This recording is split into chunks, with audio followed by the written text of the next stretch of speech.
Joseph Francis Saltis, known as Polak Joe, was a Rusin-American Prohibition-era organized crime boss who, with Frank Meckerlane, operated an illegal bootlegging crime family in the back-of-the-yards neighborhood of Chicago until his territory was seized by Al Capone and the Chicago outfit. He was born in Budapest, within the Austro-Hungarian Empire, and immigrated to the United States in 1905, becoming a saloon owner in Joliet, Illinois. He moved to Chicago with the announcement of the Volstead Act in 1920. With the assistance of John Dingbat Oberta, a candidate for the Illinois State Senate, Saltis began supplying illegal alcohol to Chicago's speakeasies in the back-of-the-yards neighborhood. During this time, Saltis remained on good terms with Chicago crime boss and his South Side neighbor Al Capone, whose Chicago outfit began dominating the city's bootlegging soon after his arrival in the early 1920s. Indeed, by the mid-1920s, only the Saltis-Meckerlane organization remained independent from the 8 satellite gangs under Capone's control. However, soon becoming entrenched in territory disputes with many of Capone's satellite gangs, Saltis began talks for a secret alliance with Capone rival Earl Hymie Weiss's North Side gang. Throughout the following year, Saltis began preparing for war as smaller rivals such as the South Side O'Donnells, for which an attempt would be made on his life in late 1925, and sometimes allied Sheldon gang, began to threaten Saltis's hold on the back-of-the-yards neighborhood.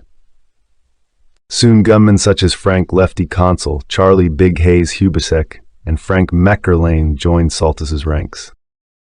The following year, Oberta, with Saltis and many other of Capone's subordinates, managed to arrange a conference at the Hotel Sherman on October 20th, which included Al Capone, George Bugs Moran, Vincent the Schemer, Jake Greasy Thumb Guzik, Jack Zuda, Ralph Sheldon, William Skidmore, Maxie Eisen, and Christian Betcha, managing to agree on a general ceasefire of the various gang wars, specifically between the Chicago outfit and the North Side gang, as well as the gang war between the Saltis-Meckerlane gang and the Sheldon gang.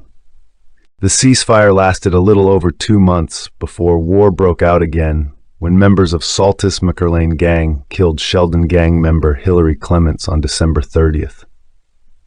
As the gang war continued between Saltis and the Sheldon gang over the back-of-the-yards neighborhood, Al Capone had begun to move in on Saltis's territory, as the war was beginning to turn in favor of the Sheldon gang. When Consul and Hubacek were lured into an ambush and killed on March 11, 1927, Saltis pleaded to Capone to negotiate peace between the Sheldon gang in exchange for a large cut of his profits. By the end of the gang war, however, Saltis's gang began to disintegrate as Frank Meckerlane left Saltis in late 1929 over disagreements over Meckerlane's share. When Oberta and his chauffeur, Sam Malaga, disappeared on March 25, 1930, allegedly taken for a one-way ride, Oberta and Malaga were later found dead with gunshot wounds to their heads. Saltis was suspected by the Chicago Police Department to be involved in 20 gangland murders between 1925 and 1929. With his associates gone and his organization all but destroyed, Saltis quickly retired to his home on Barker Lake in Winter, Wisconsin. Despite his retirement, when Frank Loesch, chairman of the Chicago Crime Commission, compiled his public enemies list of the top 28 people he saw as corrupting Chicago in April of 1930, Saltis was listed. However, Capone headed the list. The list was widely published, gaining Saltis a measure of nationwide notoriety. He later died at age 53 from complications of a stomach ulcer in Chicago's Cook County Hospital in 1947.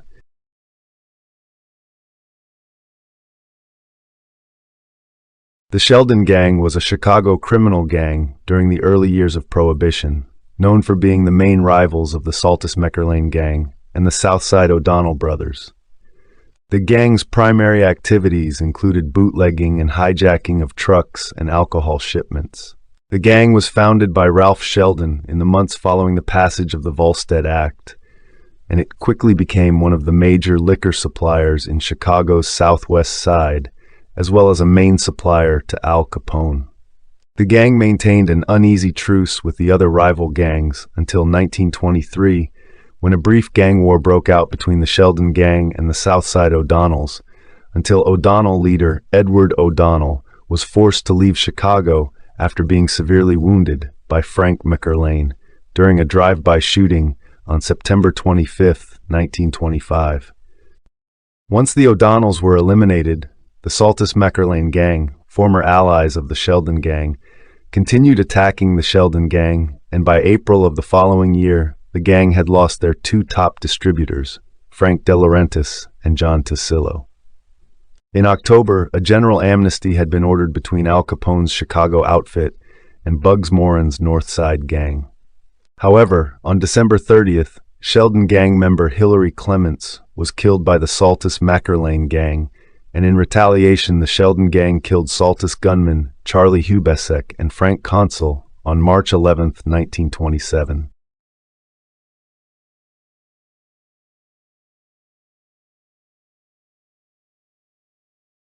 Semi-organized Sicilian-American and Italian-American run Black Hand extortion rackets first emerged in Cleveland, Ohio, around the year 1900.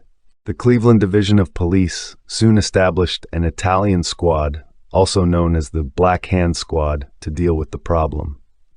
After a series of Black Hand-related murders in the city in 1906, the Italian squad largely suppressed this first expression of organized crime in Cleveland. Loosely organized gangs emerged again in the 1910s. One Italian-American gang, known as the Mayfield Road Mob, formed in Cleveland's Little Italy neighborhood about 1913. Elsewhere in Little Italy, notary public Angelo Serra oversaw a gang primarily specializing in auto theft that at one point yielded $500,000 a year. At roughly the same time, Dominic Benigno led a gang which monopolized in payroll robberies. Meanwhile, another Italian-American gang, the Collinwood Crew, operated around the intersection of St. Clair Avenue, East 152D Street, and Ivanhoe Road in Collinwood. A less organized criminal organization was the Reservoir Gang, a group of criminals engaged in armed robbery, auto theft, burglary, and other property crimes, which established a base at the Baldwin Water Treatment Plant Reservoir. Following the institution of Prohibition in 1919, and nationally throughout the United States on January 16, 1920, many small organized gangs emerged to illicitly import liquor from Canada, diverting alcohol from legitimate purposes such as medicine and industry, and distilling and distributing home-brewed alcohol. Small bootlegging operations were run by formerly legitimate businessmen like Michelino LaPaglia, August L. Rini, and Louis Rosen. A number of small bootlegging gangs run by Jewish residents began operating in the Little Hollywood area of Hoe, an area bounded by Lexington and Hoe Avenues between East 73rd and East 79th Streets. The brothels, speakeasies, and gambling halls of Little Hollywood became the favorite hangouts of small gang leaders throughout Cleveland, many of whom established their offices in the city's tiny red light district. Larger organizations included an Italian-American gang centered on Woodland Avenue and East 55th Street, and an Italian-American gang centered on Woodland and East 105th Street. The Mayfield Road Mob grew larger as it focused more on bootlegging. In 1926, the Pirellos broke away from the Leonardos and formed their own faction, establishing their headquarters on Upper Woodland Avenue around East 110th Street. In 1927, hostilities between the Leonardos and the Pirellos escalated as the families competed in the manufacture of corn sugar, the prime ingredient in bootleg liquor. In the summer of 1927, Big Joe Leonardo left Cleveland for Sicily amongst rising tension between the two factions. He left his brother John and his advisor, Salvatore Black Sam Tadero, as acting heads of the Cleveland family. When Leonardo returned, a sit-down was scheduled between the Leonardos and the Pirellos. On October 13, 1927, Big Joe and John were to meet with Angelo Pirello in a Pirello-owned barbershop. After the brothers were relaxed into playing a card game, they were ambushed and killed by two Pirello gunmen. This allowed Joseph Porello to take over as boss of the Cleveland family and become the most influential corn sugar baron in Greater Cleveland. Through late 1927 and much of 1928, the remaining Leonardo loyalists, which included members of the Mayfield Road Mob and various Jewish allies within the Cleveland Syndicate, continued to rival the Porellos for the leadership within the Cleveland underworld. They vied for control of the most lucrative rackets outside of the corn sugar business, which included gambling, which was the most profitable hustle for crime families of the period after bootlegging. To establish dominance, the Porellos needed backing from the top mafia bosses in New York City, as well as other leading mafia families across the United States. On December 5, 1928, one of the earliest known mafia summits in American history was held at Cleveland's Statler Hotel. Joseph Porello, with the help of his top lieutenant Sam Tolaco, hoped to urge the other bosses, which included Joe Profaci and Vincent Mangano of New York, to declare him the official boss of Cleveland. However, the meeting turned into a fiasco as some of the well-known attendees were recognized by local law enforcement and arrested along with their associates. The Porellos arranged for their associates to be bailed out of jail. In spite of the chaos, Joseph Porello was declared the boss and recognized nationwide as head of the Cleveland family. On June 11, 1929, Black Sam Todaro was murdered. By the end of Prohibition, most of the Porello brothers and their supporters had been killed or had sided with the Mayfield Road Mob. Joseph Porello himself was ambushed and killed, along with an underling at the Venetian restaurant, owned by Porello rival Frank Milano. Vincenzo Jim Porello succeeded his brother as Cleveland boss, but was shot and killed 3 weeks later in a grocery store on East 110th Street and Woodland Avenue, in an area considered a Porello stronghold. Raymond Porello declared revenge, and on August 15, 1930, an explosion leveled his home. He was not present at the time. During the early 1930s, Frank Milano and the Mayfield Road Mob gradually replaced the Porello brothers as the Cleveland area's premier mafia group, with Milano becoming the official boss of the Cleveland family.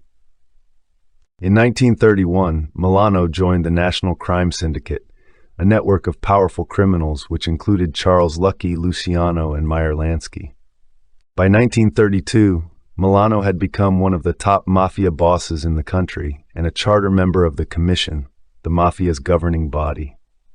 On February 25, 1932, Milano finished off the Porello brothers by having Raymond and Rosario Porello, along with their bodyguard Dominic Guelli, murdered in a smoke shop on East 110th Street and Woodland Avenue while playing cards.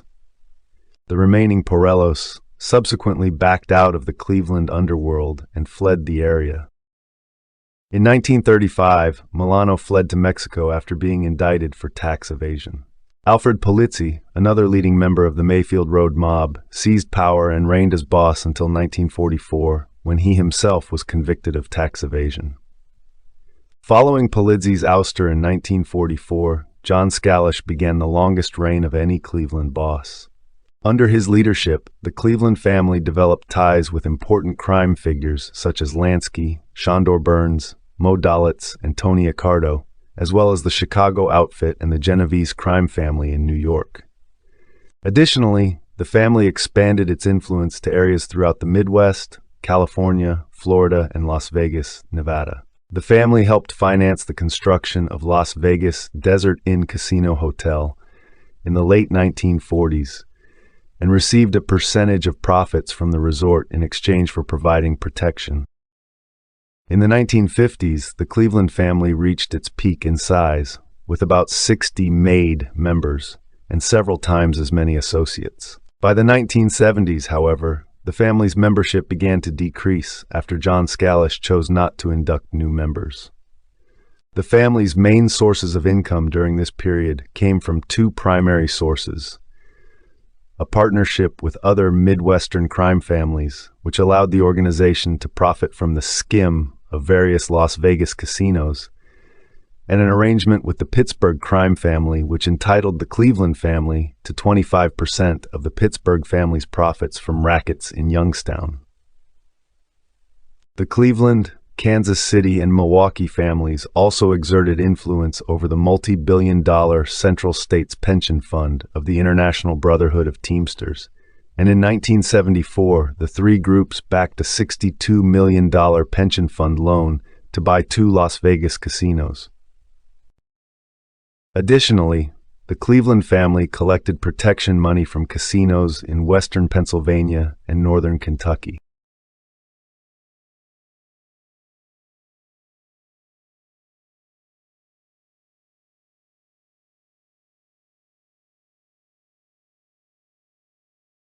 John Scalish died during open-heart surgery in 1976 without officially naming a successor. It was decided afterward by the family's members that James Jack White Licavoli would take over as boss. During his reign, an Irish gangster named Danny Green began competing with the Cleveland family for control of the city's rackets. Green partnered with John Nardi, a rogue Mafia associate and teamster, who arranged the murder of Leo Lips Mozzeri, Licavoli's underboss. Mozzeri disappeared after attending a Feast of the Assumption festival in Little Italy on August 22, 1976. His blood-stained car was found in Akron days later, although his remains were never recovered. Mozzeri was allegedly killed by Keith Ritson, an enforcer for Green. Mozzeri's murder resulted in a violent mob war between the Cleveland family and Green's gang, during which almost 40 car bombings took place in the city of Cleveland. Among the casualties was John Nardi, who was killed on May 17, 1977, by a car bomb in the parking lot of the local Teamster Hall. Eventually, Licavoli and his crew began attempting to kill Green. On one occasion, bombs were planted around Green's home, one in the front and one in the back. The first bomb went off, but the second failed, allowing Green and his young girlfriend to escape. After several similarly failed hits, it became evident that the Cleveland family needed outside help, which came in the form of hitman Ray Ferrito. On October 6, 1977, while Green was performing a scheduled visit to his dentist, a car with a radio frequency bomb placed inside its door was parked next to his. Upon return to his vehicle, the bomb was exploded remotely by Ferrito and Ronnie the Crab Carabia. The two men were seen by a woman named Debbie Spath, who was able to help police identify Ferrito. Green's body lay under the ruins of his vehicle for at least an hour before his corpse was removed. Following the assassination, Ferrito heard that the Cleveland crime family wanted him dead and turned state's witness, leading to the arrest of Licavoli and other Cleveland mobsters. In 1978, the CDP warned then-Mayor Dennis Kucinich that the Cleveland crime family had put out a hit on him because of some of his initiatives were hindering their criminal activities.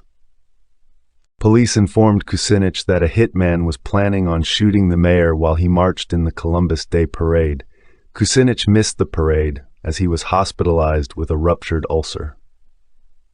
However, the mayor took note of the threat and began keeping a gun in his home for protection.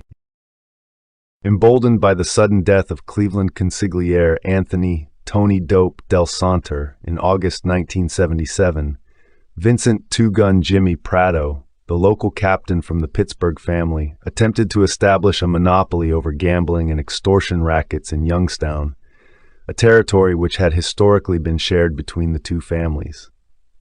This resulted in a mob war consisting of 12 murders, which lasted between 1978 and 1981.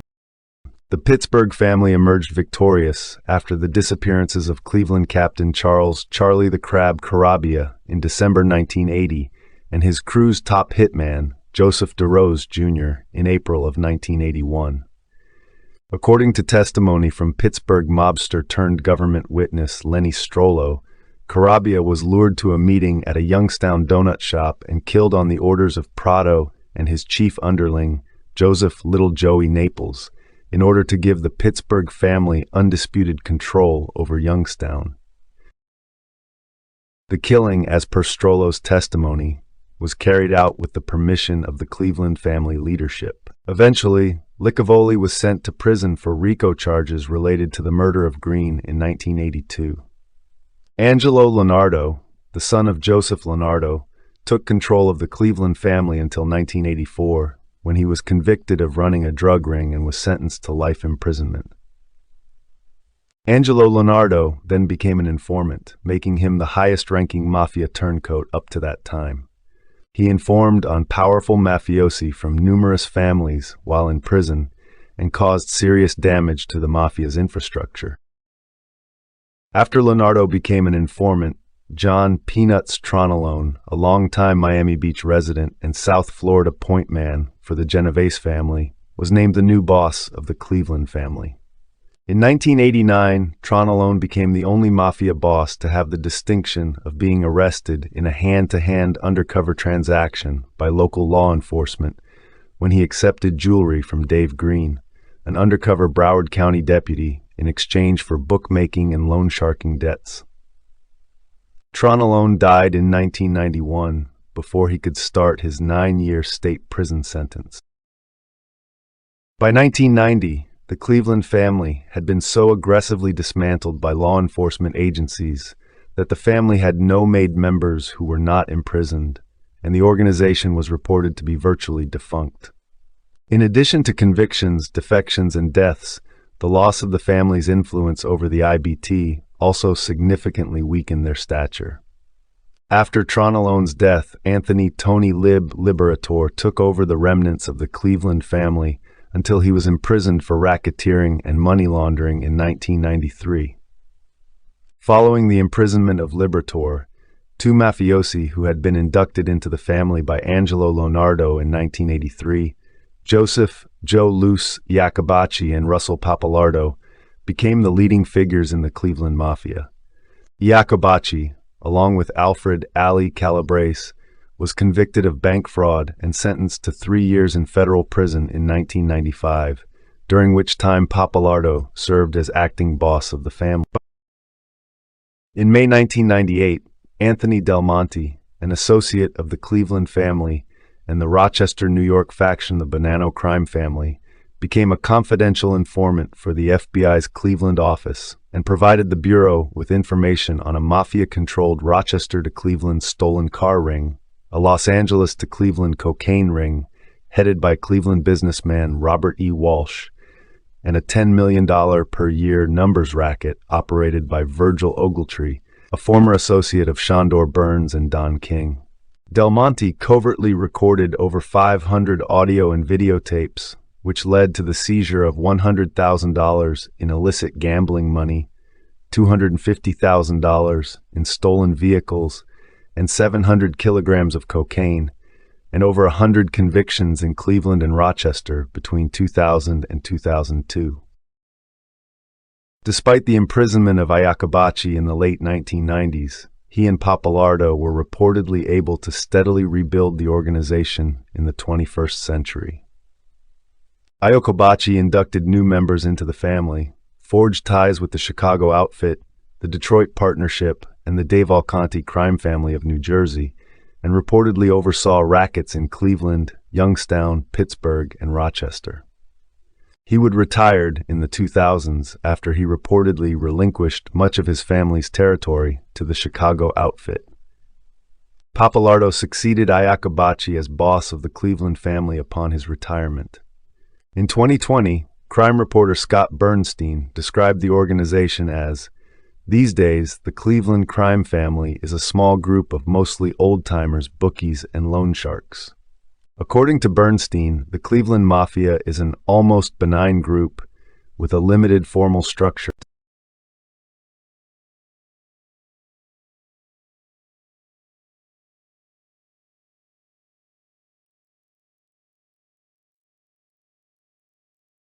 Frank Bompensiero was a Sicilian-American mobster who was a longtime captain in the Los Angeles crime family.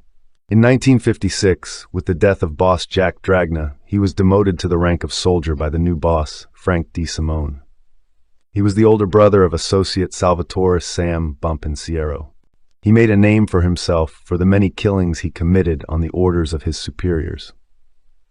Jimmy Fraziano, a close associate, once said that Frank Bompensiero had buried more bones than could be found in the Brontosaurus room of the Museum of Natural History.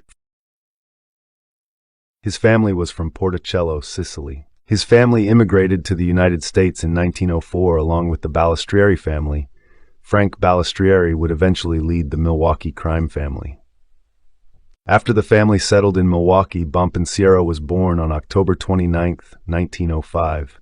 As a child, he attended Andrew Jackson Elementary School in Milwaukee, but dropped out after the 3rd grade. While in Milwaukee, he worked at an automobile parts manufacturer. He moved to San Diego as a young man in the mid-1920s. It was during his time in San Diego that Frank got his start in organized crime by bootlegging alcohol coming over the border from Tijuana. He eventually married Thelma Jan Sanfilippi and had one child, a daughter named Mary Ann. During World War II, Frank served in the United States Army from 1942 to 1943. Early in Frank's crime career in San Diego in the 1920s, he met Jack Dragna in Los Angeles, who was the boss of the Los Angeles crime family. After seeing how fearless Frank was, Dragna soon became his mentor. Frank was then involved in bootlegging operations in San Diego during Prohibition. He was later convicted of a liquor violation in San Diego. His other early arrests were for possession of firearms, illegal gambling, kidnapping, and murder. Charges were dropped in most cases. He eventually served a year in McNeil Island Corrections Center for the liquor conviction and was released in 1933. Impressed with the young criminal, Dragna eventually made him a captain, placing him in charge of all of the LA family's interests in San Diego. Wanted for questioning in the Redondo Beach murder of mobster Les Brunman, Frank Bompensiero left California, but was able to return in 1941 after an innocent man was convicted of Brunman's murder. During the 1940s and 1950s, Frank owned a San Diego music store with Gaspare Matranga and a horse racing wire service company. He also owned the Gold Rail Cafe in downtown at the U.S. Grant Hotel, a successful business that he owned with Tom Dragna's son Frank and nephew Louis. Frank and his crew also co-owned and operated several bars in the downtown San Diego area, where they often conducted loan sharking operations. During this time, Frank was tabbed by Dragna as an extortion shakedown artist and hitman in San Diego and Los Angeles. He was involved in one of the attempts on Mickey Cohen's life at Cohen's business office on the Sunset Strip and killed Cohen torpedo Nettie Herbert. Frank's San Diego crew included Tony Mirabal, Paul Mirabal, Gaspare Matranga, Joe Adamo, Biagio Bonvenner, and Joseph Limandri. His close associates in the Los Angeles mob included Jimmy the Weasel Fratiano and Leo Lips Mosseri, both of whom he teamed up with on multiple occasions to commit mob-sanctioned murders. In 1955, Frank was convicted of bribery and conspiracy in an illegal liquor license transaction and was sentenced to 3 to 42 years in prison. He began his sentence at Chino. While in prison, his wife Thelma died of a stroke. Frank was escorted from prison by the police so he could attend her funeral. He was later transferred to San Quentin State Prison in Northern California, the same prison where Jimmy Fratiano was serving a prison sentence for extortion. While Bompensiero was in prison, mob boss Jack Dragna died of a heart attack, and attorney and mobster Frank D. Simone took over the Los Angeles crime family. D. Simone immediately demoted Bompensiero to soldier from captain and appointed Tony Mirabali as the boss of San Diego. Outraged, Frank later attempted to transfer to the Chicago outfit, but was unsuccessful. Johnny Roselli later told Frasiano that he didn't want both him and Frank to transfer to Chicago because it would seem to Chicago like everyone who was a good earner who wanted to leave the Los Angeles crime family could just join the Chicago outfit. While on parole, Frank worked several jobs for friends and associates to satisfy his parole work requirements. Soon he had numerous new dealings in Las Vegas with Cleveland mobster and casino owner Mo Dalitz and Chicago outfit mobster Anthony Spilotro. He also counted retired Bonanno crime family boss Joseph Bonanno in Arizona and John Roselli as allies. Later, over a hit dispute, he had a falling out with Roselli. In 1967, Frank was arrested with Jimmy Fraziano over a Fraziano Trucking Company dirt hauling union scheme where Jimmy's company had violated PUC regulations. This legal violation involved Jimmy and Jewel Fraziano's large trucking company, Fraziano Trucking. Under intense pressure, with he and Fraziano in the El Centro jail, unable to make a high bail, Bompensiero agreed to become an undercover FBI informant, and the charges against him were eventually dropped. In the early 1970s, Bompensiero and Tony Spilotro started a large loan sharking operation in Las Vegas. In November 1975, acting as driver, Bompensiero helped Spilotro murder Tamara Rand, a multimillionaire real estate broker and investor from San Diego. At that time, Rand was suing Alan Glick, the mob frontman in Las Vegas, to pay back a $2 million loan that she had made to him. Spilotro carefully snuck into Rand's house as she was ready to have tea and fatally shot her with a .22 caliber handgun equipped with a silencer, while Bompensiero drove the murder getaway car. Since the death of Los Angeles boss Jack Dragna, Frank Bompensiero had been highly critical of the new family leadership. Boss Dominic Brooklier, who never trusted Frank, finally lost patience and decided to have him killed. Frank was an extremely cautious gangster and proved difficult to kill. To make Bompensiero less cautious, Brooklier promoted him from soldier to captain. 6 months later, the Los Angeles family was still trying to get to Bompensiero. In 1977, the FBI set up a pornography sting business called Forex and used Frank to convince the Los Angeles family to make an attempt to extort money from Forex. The sting operation worked, and Michael Rizzatello was given a subpoena by the FBI agents who ran Forex. After the Forex indictments in February 1977, Jimmy Fraziano questioned Frank about how he learned about Forex.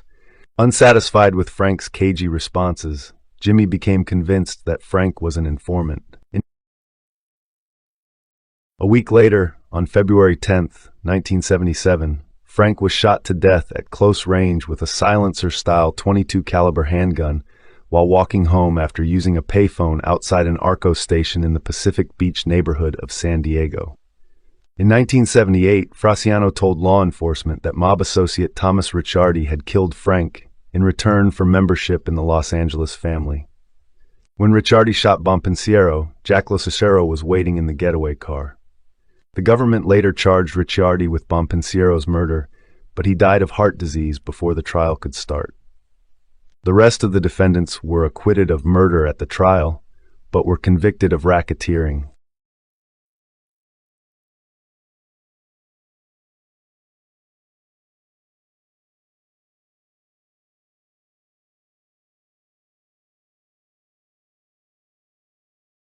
Salvatore Avellino was an American mobster and former captain in the Lucchese crime family who was involved in labor racketeering in the garbage and waste management industry on Long Island, New York. He also served as right-hand man and driver to boss Anthony "Tony Ducks" Corallo. Sal Avellino was born in 1935 in St. James, New York. Over the years, him and his relatives established a stranglehold on the waste hauling business on Long Island. To gather evidence against Avellino, members of the New York State Organized Crime Task Force, OCTF, used undercover informant Robert Kubeka, the owner of a Suffolk County, New York garbage hauling business. Since the 1970s, Kubeka had refused to participate with the mob control of the waste hauling business and had suffered extensive harassment as a result. In 1982, Kubeka agreed to wear a surveillance device during meetings with the mobsters. Although Kubeka was unable to get close to Avellino himself, the information Kubeka gathered eventually persuaded a judge to allow a wiretap on Avellino's home phone in Nissaquogue, New York. The home phone tap was also disappointing to the agents. However, it did reveal that Avellino was driving boss Anthony Corallo around all day in Avellino's car. In 1983, members of the New York State Organized Crime Task Force, OCTF, installed an electronic surveillance device inside the dashboard on Avellino's Jaguar while he and his wife were at a dinner dance. Agents then listened to many conversations between Corallo, Avellino, and other mobsters as they drove around the city. From these recorded conversations, OCTF learned the Commission's internal structure, history, and relations with other crime families. These conversations were shared with federal prosecutors and provided them with invaluable evidence against Corallo and other family bosses in the Mafia Commission trial. Salvatore Avellino oversaw operations of Laborers International Union of North America Local 66 in Long Island. His younger brother Carmine Avellino and his son Michael Avellino followed him into the waste management rackets. For nearly 15 years, the Avellinos used aggressive strong-arm tactics to keep Long Island's waste hauling industry under Lucchese control. Avellino's wife Elaine was the owner, along with other relatives of the SSC Corporation in Holtsville, New York, one of the largest waste haulers in the region.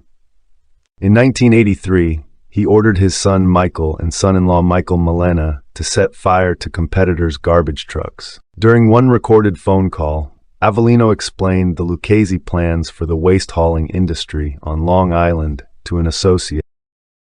"We're going to knock everybody out, absorb everybody, eat them up, or whoever stays in there is only who we allowing to stay in there." Avellino was involved in the infamous Mobro 4000 garbage scow incident of 1987. The Mobro 4000 was a barge owned by Mobro Marine Incorporated.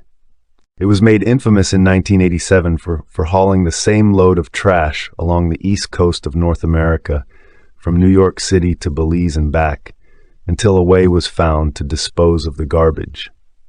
During this journey, local press often referred to the Mobro 4000 as the Gar Barge. As the story goes, in 1987, the city of New York found that it had reached its landfill capacity. The city agreed to ship its garbage to Morehead City, North Carolina, where there were plans to convert it into methane. On the 22nd of March 1987, the tugboat Break of Day towed the barge Mobro 4000 and its cargo of over 3,000 tons of trash.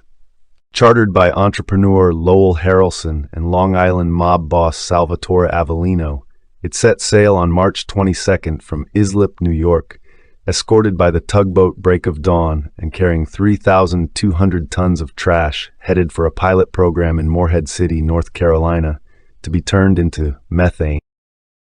While it was in transit, a rumor spread that the 16 bundles of trash that contained hospital gowns, syringes, and diapers was a contaminant that affected the entire load. The barge was docked at Morehead City until a WRL-TV news crew, acting on a tip, flew by helicopter to the coast to investigate. Action News 5 reporter Susan Brozek broke the story on the 6 o'clock news on April 1, 1987, and North Carolina officials began their own investigation, which resulted in an order for the Mobro to move on. As a result, the state of North Carolina refused to accept the waste. The barge then proceeded along the coast, looking for another place to offload, and continued to meet stiff resistance. After an 11-day delay, the Mobro made its way to its home port in Louisiana, but that state too declined the waste. Similarly, Alabama, 3 other states, and the nations of Mexico, Belize, and the Bahamas refused the load. The Mexican Navy denied it entrance to their waters. It made it as far south as Belize, again being rejected, before the operators abandoned the plan and returned to New York. Lowell Harrelson, the owner of the garbage, tried to negotiate for the Mobro to dock near Queens, whence the refuse would be carried back to Islip by trucks. Claire Shulman, the borough president of Queens, was not consulted, however. She obtained a temporary restraining order that forced the waste to stay at sea.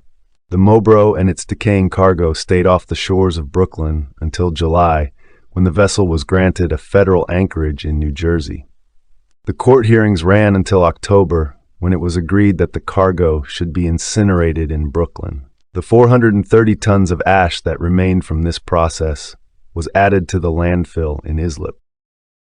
In 1986, facing evidence from the car recordings, Sal Avellino pleaded guilty to conspiracy charges of using coercion to prevent Robert Kubeka from bidding on waste hauling contracts on Long Island. In mid-1986, Avellino asked Lucchese underboss Anthony Casso permission to murder Kubeka. Avellino was afraid that Kubeka was going to provide evidence in new criminal and civil cases. Caso agreed to the killing. Allegedly on August 11, 1989, Lucchese gunmen Rocco Vitulli and Frankie the Pearl Federico burst into Kubeka's office in East Northport, New York, where he and his brother-in-law, Donald Barstow, were working. Both Kubeka and Barstow were shot to death. Avellino was indicted in federal court on racketeering charges involving the 1989 Kubeka and Barstow murders. He pleaded not guilty to both charges. However, in February 1994, he pleaded guilty to murder conspiracy in the two murders and was sentenced to 10 years in federal prison. On July 16, 1999, Sal was indicted again in federal courts on 15 counts of racketeering in the waste hauling industry from 1983 to 1998.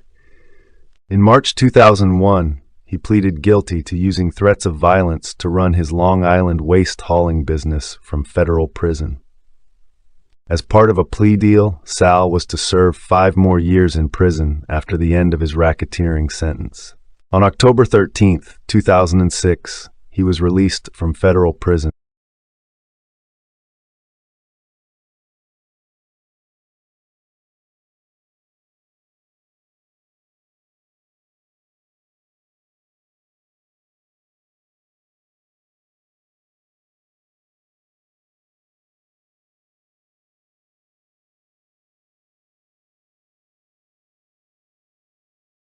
Anthony Barata is the current consigliere in the Lucchese crime family. He was the former captain of the Harlem Crew.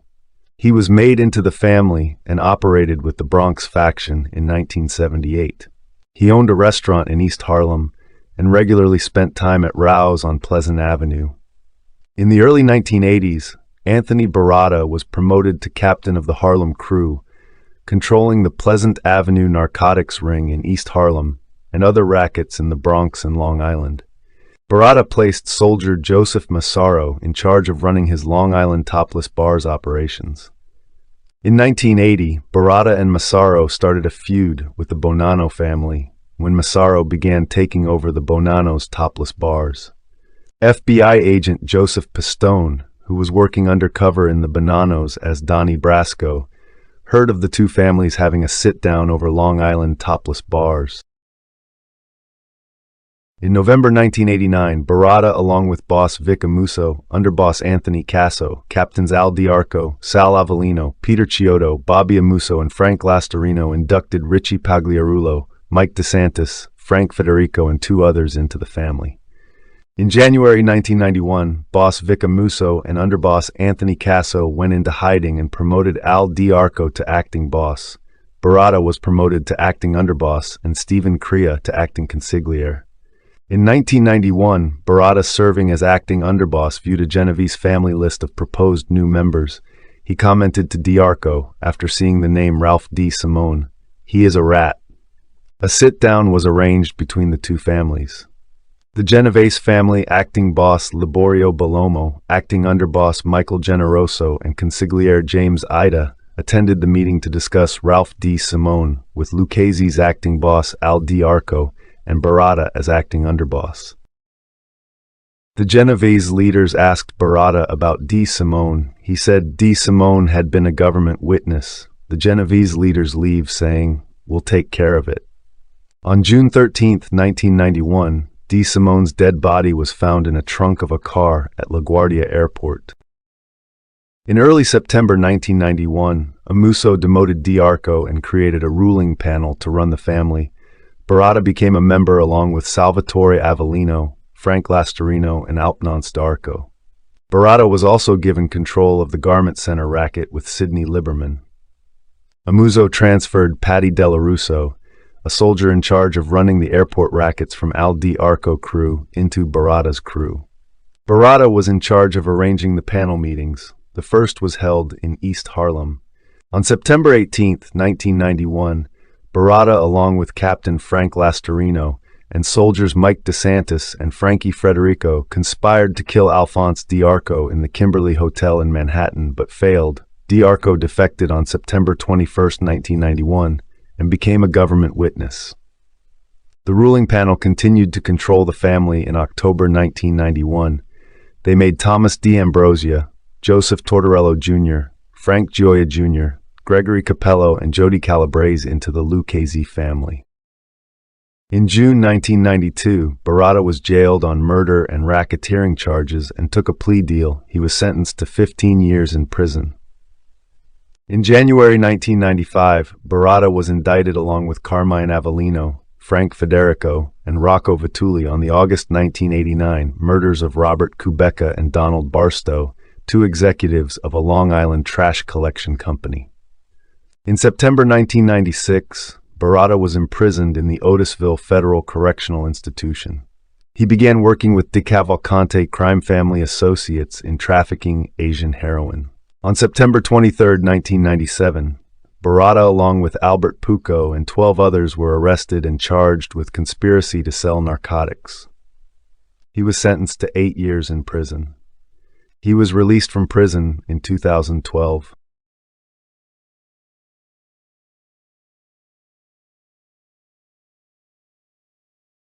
If you haven't already, please take a second to subscribe to the channel, and also don't forget to click on the notification bell so you'll be up to date on all videos released from the Everything Network.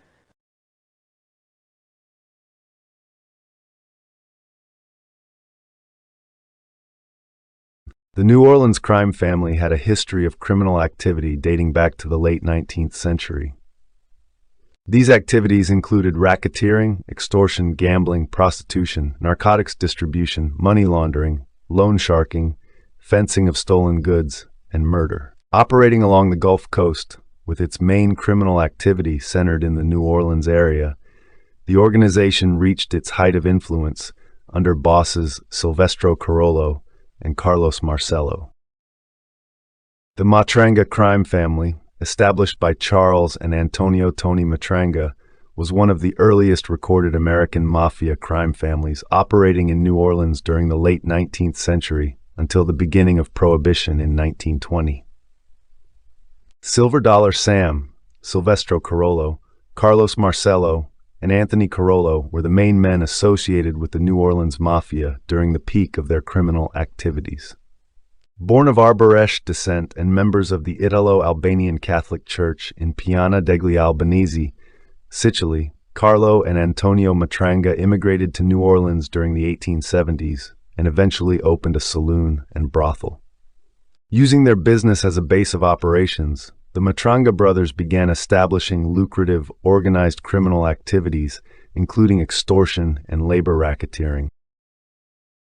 Once the Matranga brothers began to put down roots and begin their organized criminal activities, they began receiving tribute payments from Italian laborers and dock workers, as well as from the Provenzano family. They eventually began moving in on Provenzano fruit-loading operations, intimidating them with threats of violence. Although the Provenzanos withdrew in favor of giving the Matrangas a cut of waterfront racketeering, by the late 1880s, the two families eventually went to war over the grocery and produce businesses held by the Provenzanos. As both sides began employing a large number of Sicilian mafiosi from their native Monreale, Sicily, the violent gang war began attracting police attention, particularly from New Orleans Police Chief David Hennessy, who began investigating the warring organizations.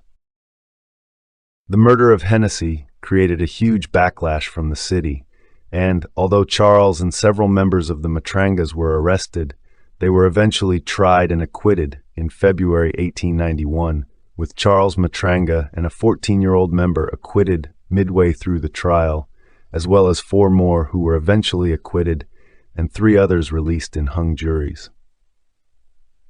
The decision caused strong protests from residents, angered by the controversy surrounding the case, and the following month a lynch mob stormed the jail, killing 11 of the 19 defendants, 5 of whom had not been tried. On March 14, 1891, Matranga was able to escape from the vigilante lynchings, and upon returning to New Orleans, resumed his position as head of the New Orleans crime family, eventually forcing the declining Provenzanos out of New Orleans by the end of the decade. Because of the Hennessy lynchings, The American Mafia agreed that law enforcement officials should not be harmed in their crossfire.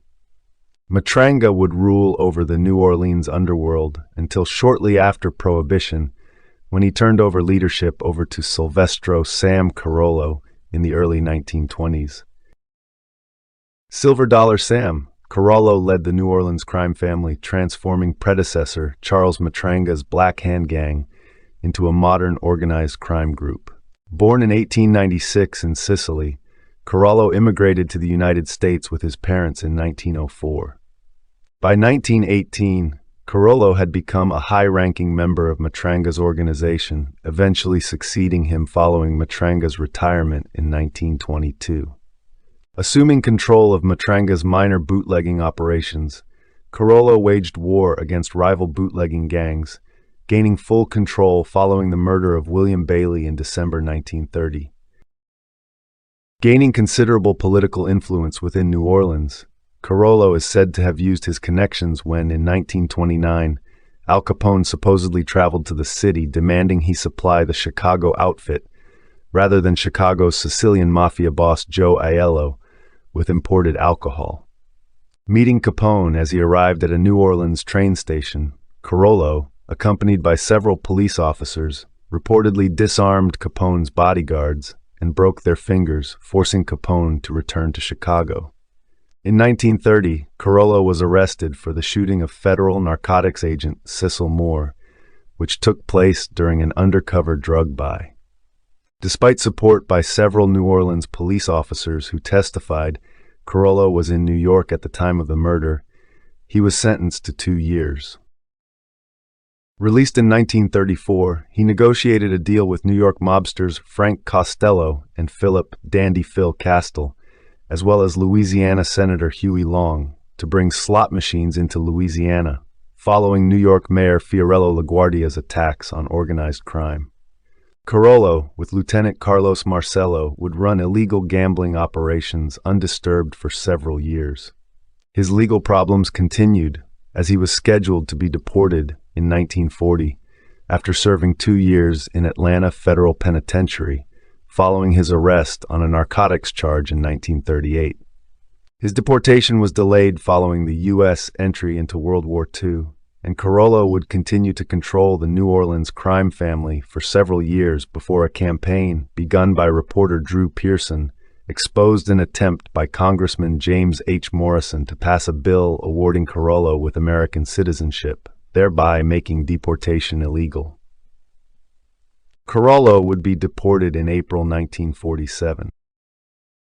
Soon after returning to Sicily, Carollo organized a partnership with fellow exile Charles Luciano, establishing criminal enterprises in Mexico.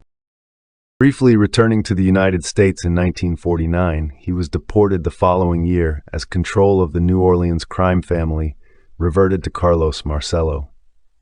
Living in Palermo, Sicily until 1970, Carollo once again returned to the U.S. According to Life magazine, he was asked to return by Marcello, who needed him to mediate disputes within the New Orleans Mafia. After a subsequent attempt to deport him failed, he died a free man from a heart condition in 1907. Carlos Marcello immigrated to the United States in 1911 and settled in Jefferson Parish, a suburb of New Orleans. As a young child and teenager, he often committed petty crimes in the French Quarter. When he was 28 years old in 1938, he was arrested and fined $76,830 for selling 23 pounds of marijuana. He faced a lengthy prison sentence, but only served 10 months because of the deal he made with Governor Huey Long. This ordeal got him involved with Frank Costello, leader of the Genovese crime family in New York City, where he began working for Costello. By the end of 1947, Carlos Marcello had taken control of Louisiana's illegal gambling network. He had also joined forces with New York mob associate Meyer Lansky in order to take money from some of the most important casinos in the New Orleans area. According to former members of the Chicago outfit, Marcello was also assigned a cut of the money skimmed from Las Vegas casinos in exchange for providing muscle in Florida real estate deals. By this time, Carlos had been selected as the godfather of the New Orleans Mafia by the family's captains and the National Crime Syndicate after the deportation of Silvestro "Silver Dollar Sam" Carollo to Sicily. He held this position for the next 30 years. In January 25, 1951, Marcello appeared before the United States Senate's Kefauver Committee for Organized Crime. Robert F. Kennedy served as the chief counsel to the committee with his brother, Senator John F. Kennedy. Marcello pleaded the Fifth Amendment 152 times. The committee called Marcello one of the worst criminals in the country. When John F. Kennedy became president, he appointed his brother Robert Kennedy as U.S. Attorney General. With these titles, the two men worked to have him deported to Guatemala, which was the fake birthplace he had claimed. On April 4, 1961, the U.S. Justice Department, under Attorney General Robert F. Kennedy, apprehended Marcello as he made what he assumed was a routine visit to the immigration authorities in New Orleans, then deported him to Guatemala. He struggled to make it back to New Orleans and sustained many injuries on his way back. However, 2 months later, he was back in New Orleans. Thus, he successfully fought efforts by the government to deport him.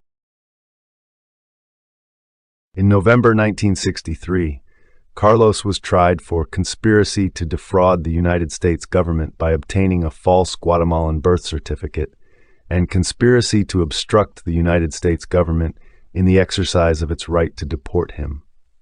He was acquitted later that month on both charges. However, in October 1964, he was charged with conspiring to obstruct justice by fixing a juror named Rudolf Heitler and seeking the murder of a government witness named Karl Knoll. His attorney admitted Heitler had been bribed, but said that there was no evidence to connect the bribe with him. Knoll refused to testify against Carlos in the case. Marcello was acquitted of both charges. In September 1966, Carlos Marcello was summoned to La Stella restaurant in Queens, New York to defend himself at a secret trial for the Mafia. At this meeting, which came to be known as Little Appalachian, police raided the restaurant, arresting Marcello and 12 other senior mafiosi, including the judge of the meeting before. The Mafia's commissioner named Carlo Gambino. He himself was charged with consorting with known criminals. Before the raid took place, however, Marcello successfully defended himself and won his case. When he arrived at New Orleans Airport after being released on bail, he greeted FBI agents and reporters with the phrase, "I am the boss here," and proceeded to prove his point by punching FBI agent Patrick J. Collins. After this, Marcello landed himself back in federal prison. His first trial resulted in a hung jury, but he was retried and convicted. He was sentenced to 2 years, but served less than 6 months. In the 1960s, due to his stubborn refusal of inducting new members into the family, the organization dwindled down to a paltry 4 or 5 made men, with hundreds of associates throughout the United States. However, the Federal Bureau of Investigation believed there were a bit over 20 made men at the time, or more than 20 associates so close to Carlos and to each other that they were considered a formal part of the New Orleans family hierarchy. Although the family was small in size, it exerted significant influence due to his political connections with state and federal judges, prosecutors, governors, senators, labor leaders, and law enforcement officials.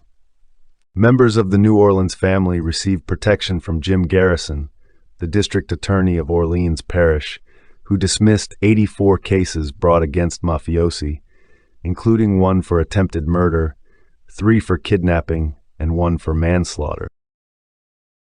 Additionally, Carlos kept close associations with other mafia bosses across the country, including Joseph "Joey Doves" Ayupa of the Chicago outfit, Santo Traficante Jr. of the Tampa crime family, Nicholas Savella of the Kansas City crime family, Dominic Brooklier of the Los Angeles crime family, and Angelo Bruno of the Philadelphia crime family.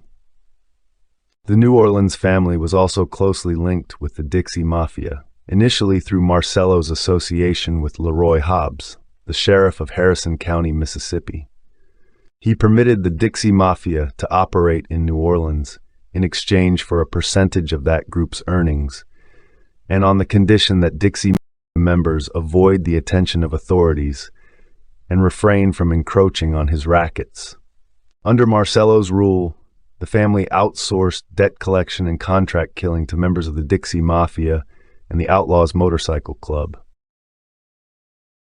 In its 1978 investigation of the assassination of John F. Kennedy, the House Select Committee on Assassinations said that it recognized Jack Ruby's murder of Lee Harvey Oswald as a primary reason to suspect organized crime as possibly having involvement in the assassination.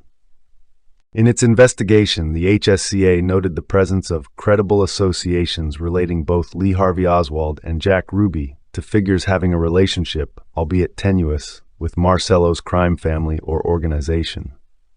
Their report stated, "The committee found that Marcello had the motive, means, and opportunity to have President John F. Kennedy assassinated, though it was unable to establish direct evidence of Carlos Marcello's complicity. Thus, he was free of all accusations of killing John F. Kennedy."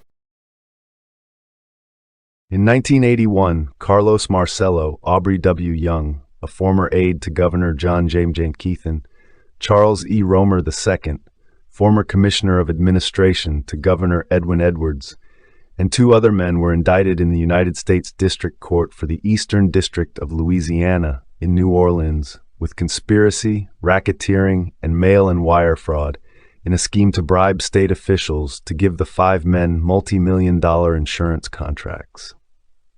The charges were the result of a Federal Bureau of Investigation probe known as BRILAB. United States District Judge Maurice Sear allowed the admission of secretly recorded conversations that he said demonstrated corruption at the highest levels of state government.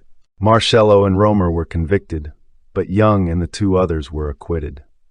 In January 1982, Carlos was sentenced to 7 years in federal prison.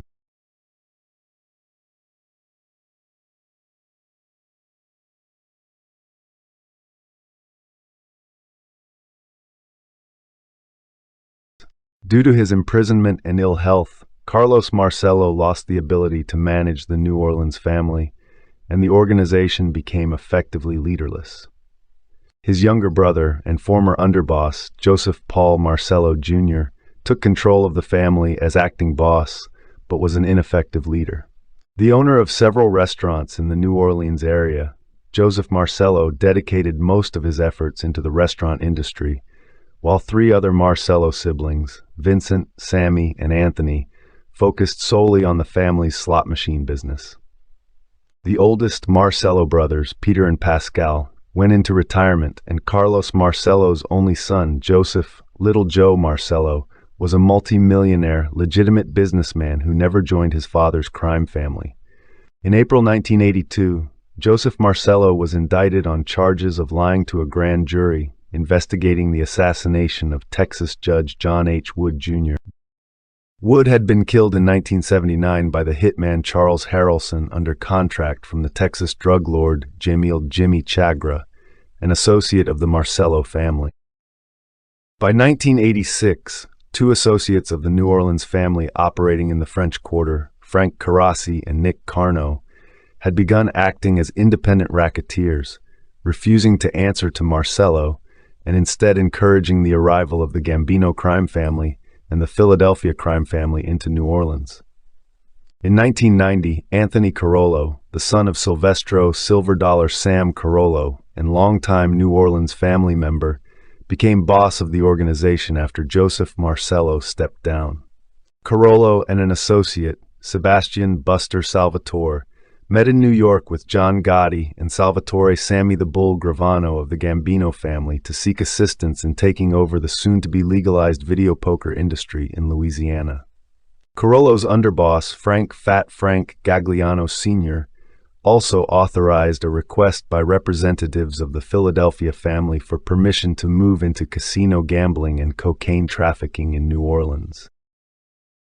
In 1993, the FBI bugged Frank's Deli in the French Quarter, a popular meeting place for New Orleans mafiosi, as part of an investigation into how the Mafia was infiltrating the new poker industry in Louisiana. FBI wiretaps recorded conversations between the New Orleans Mafia leaders and helped authorities gain insight into the family's operations on the Mississippi Gulf Coast. The investigation also helped uncover the loose structure of the New Orleans Mafia.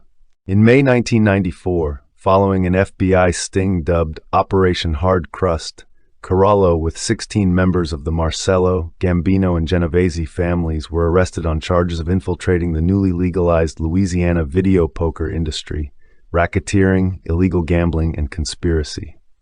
Carollo would end up pleading guilty to a single count of racketeering conspiracy with associates Frank Gagliano, Joseph Gagliano, Felix Riggio III, and Cade Farber. Carollo and Gagliano were each sentenced to 3 years in prison in March 1996.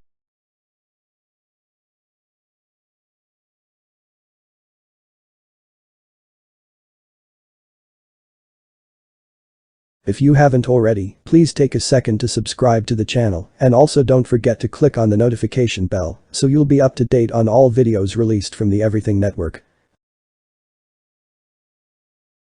Richard Leonard Kuklinski, also known as the Iceman, was engaged in criminal activities for most of his adult life. He ran a burglary ring and distributed pirated pornography. He committed at least 5 murders between 1980 and 1984. Prosecutors described him as killing for profit. He was nicknamed the Iceman by authorities after they discovered that he had frozen the body of one of his victims in an attempt to disguise the time of death.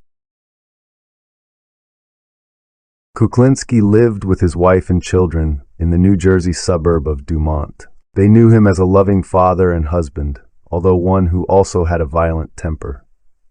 His family stated that they were unaware of his crimes. Kuklinski's modus operandi was to lure men to clandestine meetings with the promise of lucrative business deals, then kill them and steal their money. He also killed 2 associates to prevent them from becoming informants. Eventually, he came to the attention of law enforcement when an investigation into his burglary gang linked him to several murders, as he was the last person to have seen 5 missing men alive. An 18-month-long undercover operation led to his arrest in December 1986. In 1988, he was convicted of 4 murders and sentenced to life imprisonment.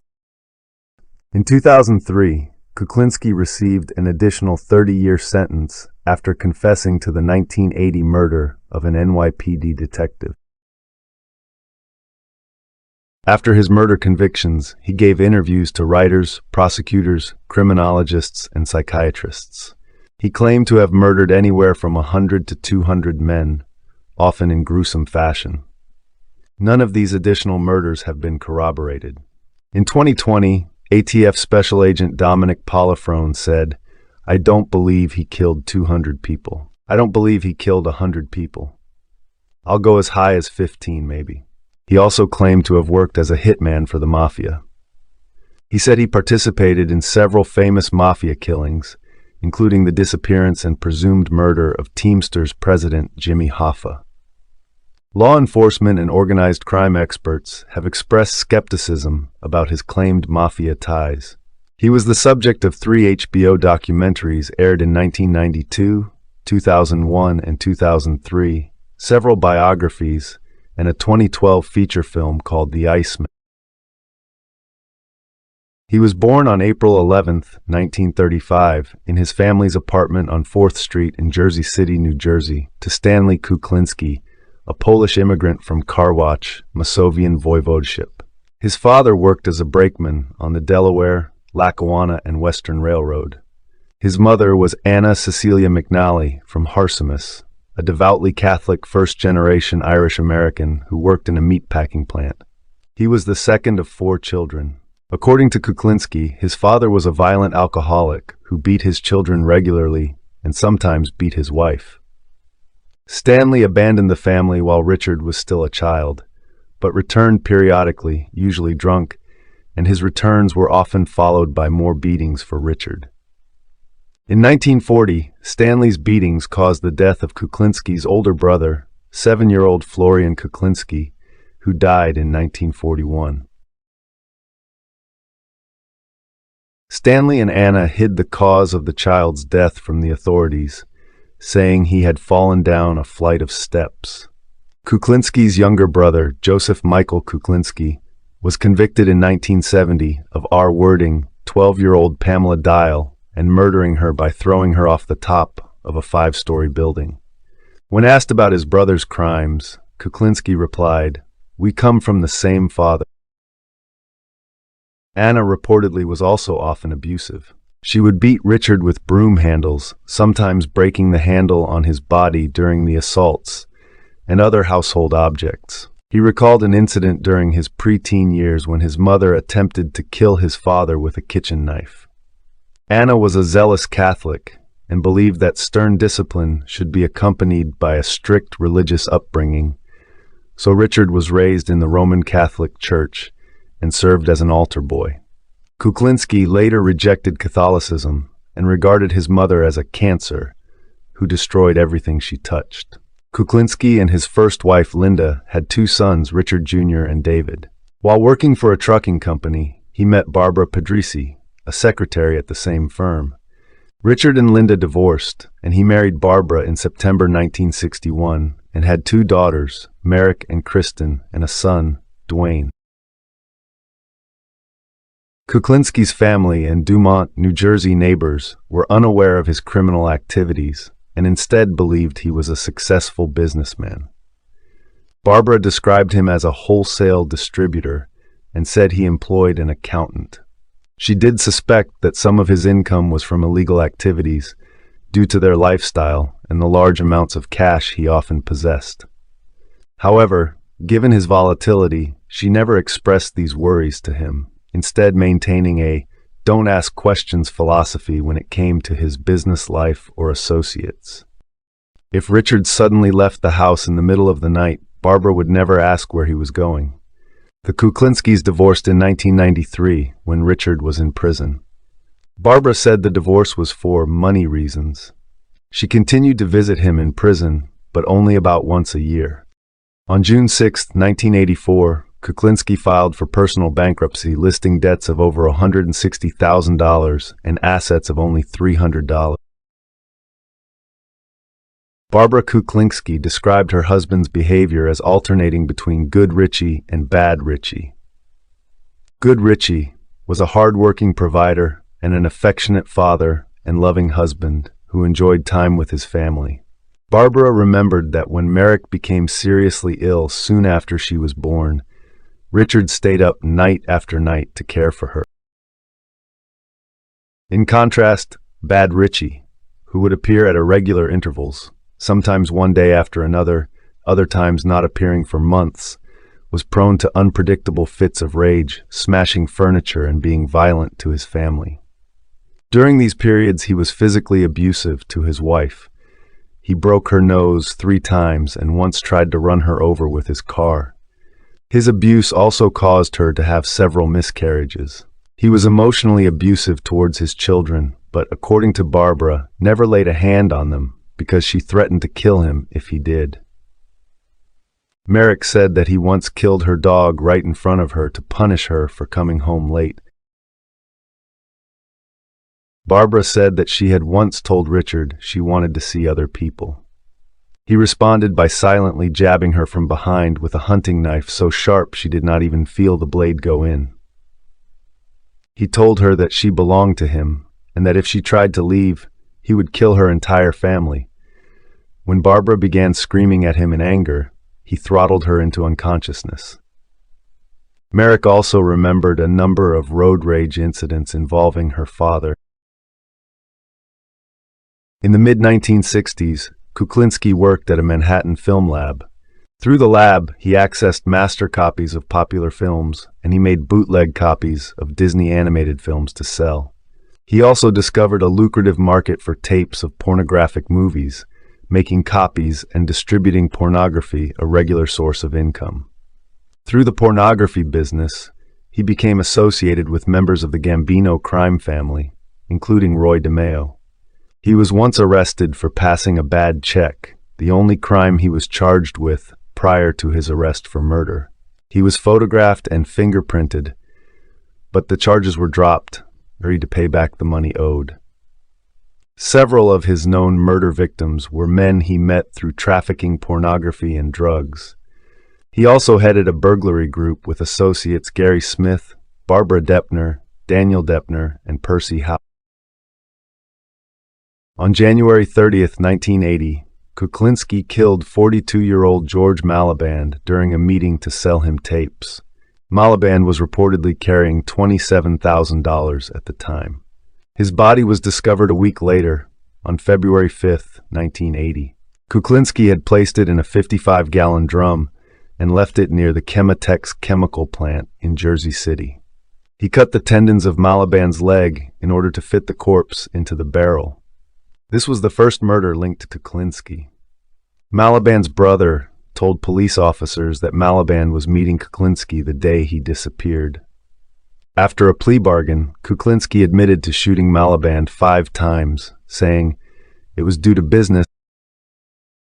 On April 29, 1982, Richard Kuklinski met Paul Hoffman, a 51-year-old pharmacist who occasionally browsed the store in Paterson, New Jersey, a storefront with a back room holding a wide variety of stolen items for sale.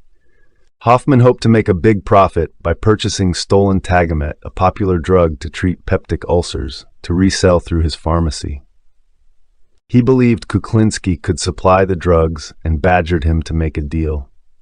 Hoffman was last seen on his way to meet Kuklinski with $25,000 to buy prescription drugs from him. After a plea bargain, he admitted to killing Hoffman. He stated that he lured Hoffman into a rented garage and tried to shoot him, but the gun jammed. Instead, he beat Hoffman to death with a tire iron. He said he then stuffed the body into a 55-gallon drum and left it outside a motel in Little Ferry. One day, he noticed that the drum had disappeared but never learned what had happened to it. Hoffman's body was never recovered. By the early 1980s, Kuklinski's burglary gang was under investigation by law enforcement. In December 1982, Percy Howe, a member of the gang, was arrested. Howe agreed to inform on Kuklinski and was placed in protective custody.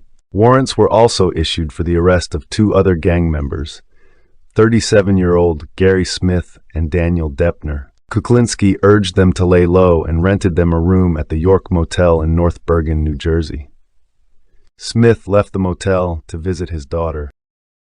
He feared that Smith, after he discussed going straight, might become an informant.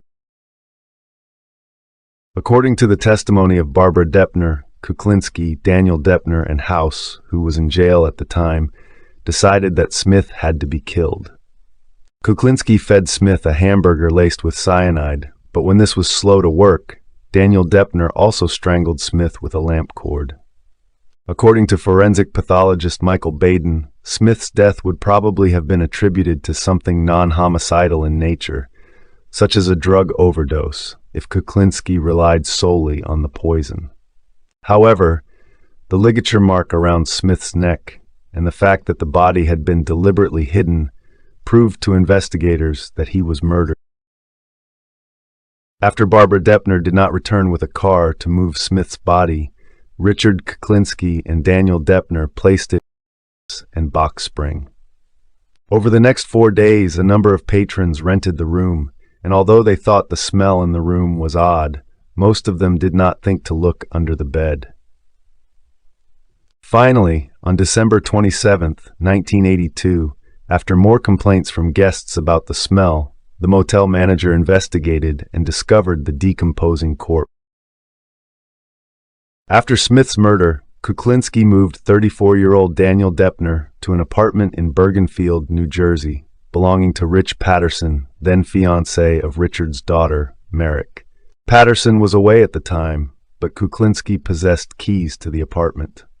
Between February and May 1983, Deppner was killed by Richard. Investigators deduced he was murdered in Patterson's apartment after discovering a bloody carpet. He enlisted Patterson's help to dispose of Deppner's body, telling Patterson the victim was a friend in trouble with law enforcement and someone had broken in and killed him over the weekend. He added it was best to dump the body to avoid trouble with the police, then forget about the incident. Kuklinski made another mistake when he informed an associate that he had killed Deppner. Deppner's corpse was discovered May 14, 1983, after a bicyclist riding Clinton Road in a wooded area of West Milford, New Jersey, spotted the corpse surrounded by vultures. Kuklinski had wrapped the corpse inside green garbage bags before dumping it. Medical examiners listed Deppner's cause of death as undetermined, although they noted pinkish spots on his skin, a possible sign of cyanide poisoning. Deppner was also strangled.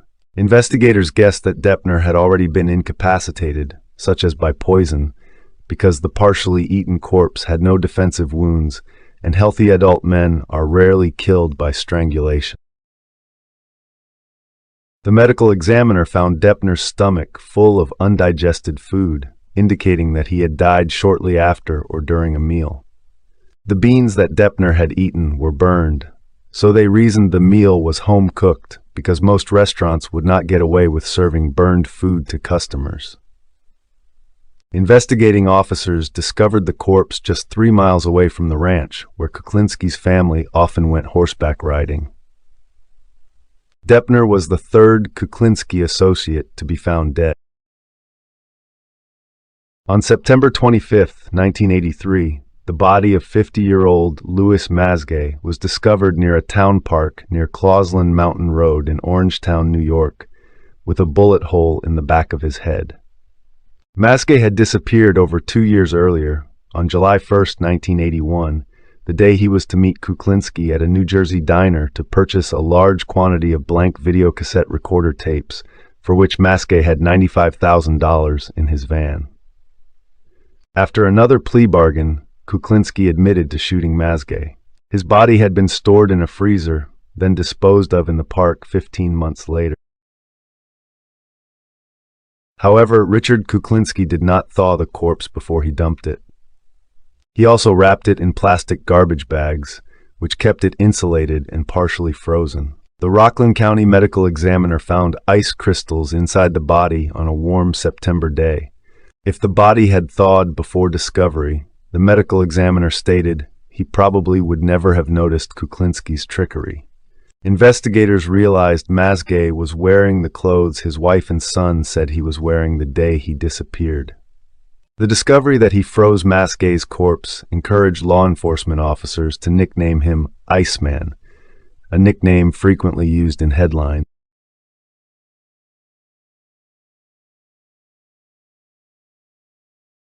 In various interviews, Kuklinski claimed to have murdered around 200 people. He alleged he used multiple ways to kill people, including a crossbow, ice picks, a bomb attached to a remote-controlled toy, firearms, grenades, as well as cyanide solution spray he considered to be his favorite.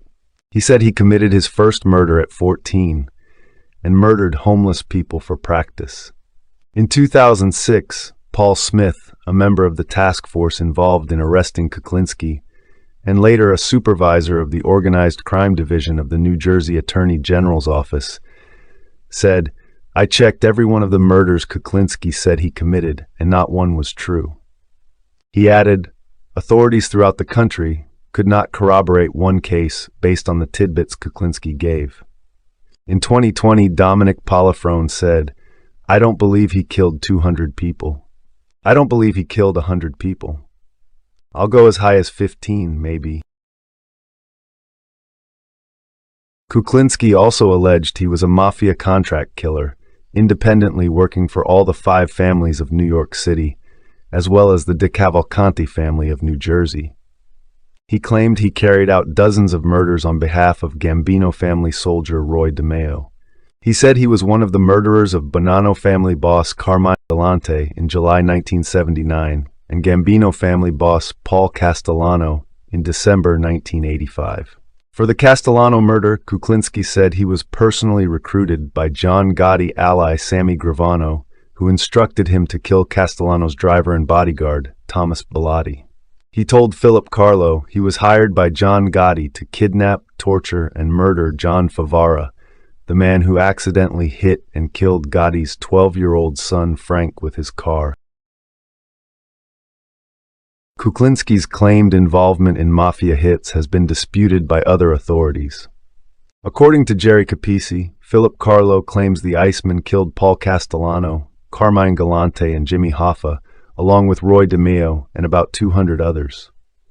Come on, do you believe that? I don't know anyone who believes that. No one. Capisi labeled Kuklinski the Forrest Gump of mob hits. After he became a government witness in 1990, Sammy Gravano admitted to planning the murder of Castellano and Bellotti, but said the shooters were all members of John Gotti's crew and were chosen by Gotti. He did not mention Kuklinski. Anthony Bruno felt Kuklinski's participation in the killing of Castellano was highly unlikely. Bruno noted that in 1986, Anthony Indelicato was convicted of Galante's murder and Kuklinski was not mentioned during the trial. Kuklinski biographer Philip Carlo also acknowledged that Kuklinski's claim to have been involved in Galante's murder was untrue.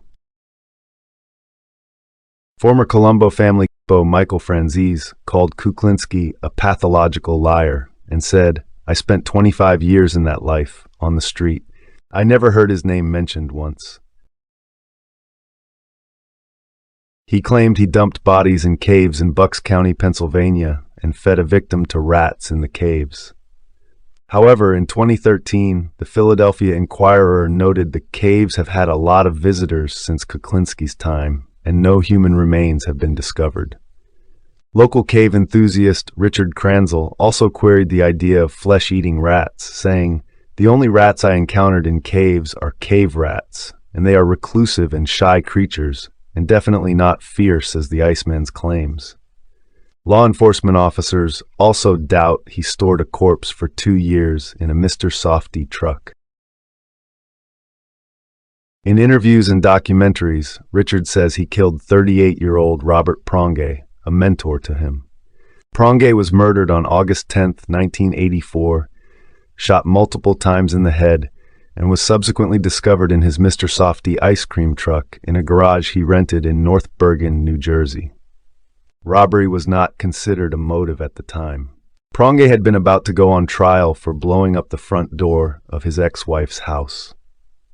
Kuklinski says that Pronge taught him to use cyanide and other methods to kill, and it was Pronge who told him to freeze the body of Maske. However, Kuklinski says he killed Pronge after he threatened his family. Law enforcement officials have considered Kuklinski a prime suspect in the murder since 1986, but the director of the New Jersey Division of Criminal Justice said no charges were sought because he had been convicted of other murders.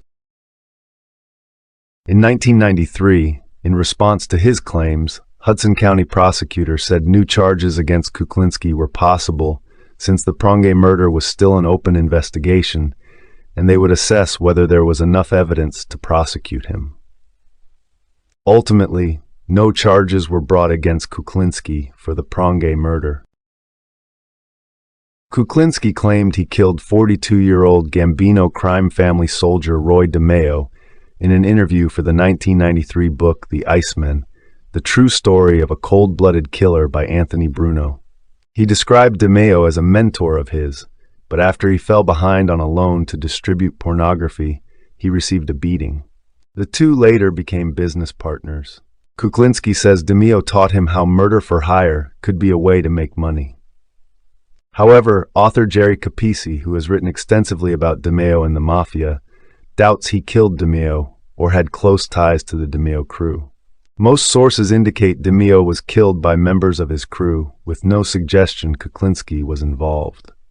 He is not mentioned in Capesi and Jean Mustaine's book about the DeMeo crew, Murder Machine, or Albert DeMeo's account of his father's life in the mob, For the Sins of My Father. Philip Carlo, whose biography of Kuklinski includes the claim that he killed DeMeo, acknowledged in the postscript to a later edition that this claim was probably untrue. In his 2001 HBO interview, Kuklinski confessed to killing 36-year-old NYPD autocrimes detective Peter Calabro, who was ambushed and shot dead by an unknown gunman in Saddle River, New Jersey on March 14, 1980.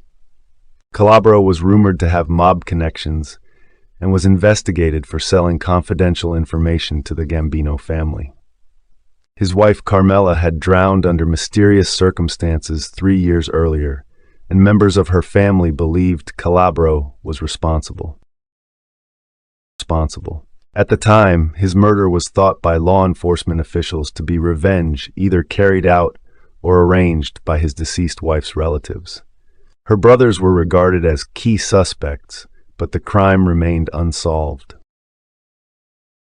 The Bergen County prosecutor believed Kuklinski's confession to be a fabrication, but his successor decided to proceed with the case.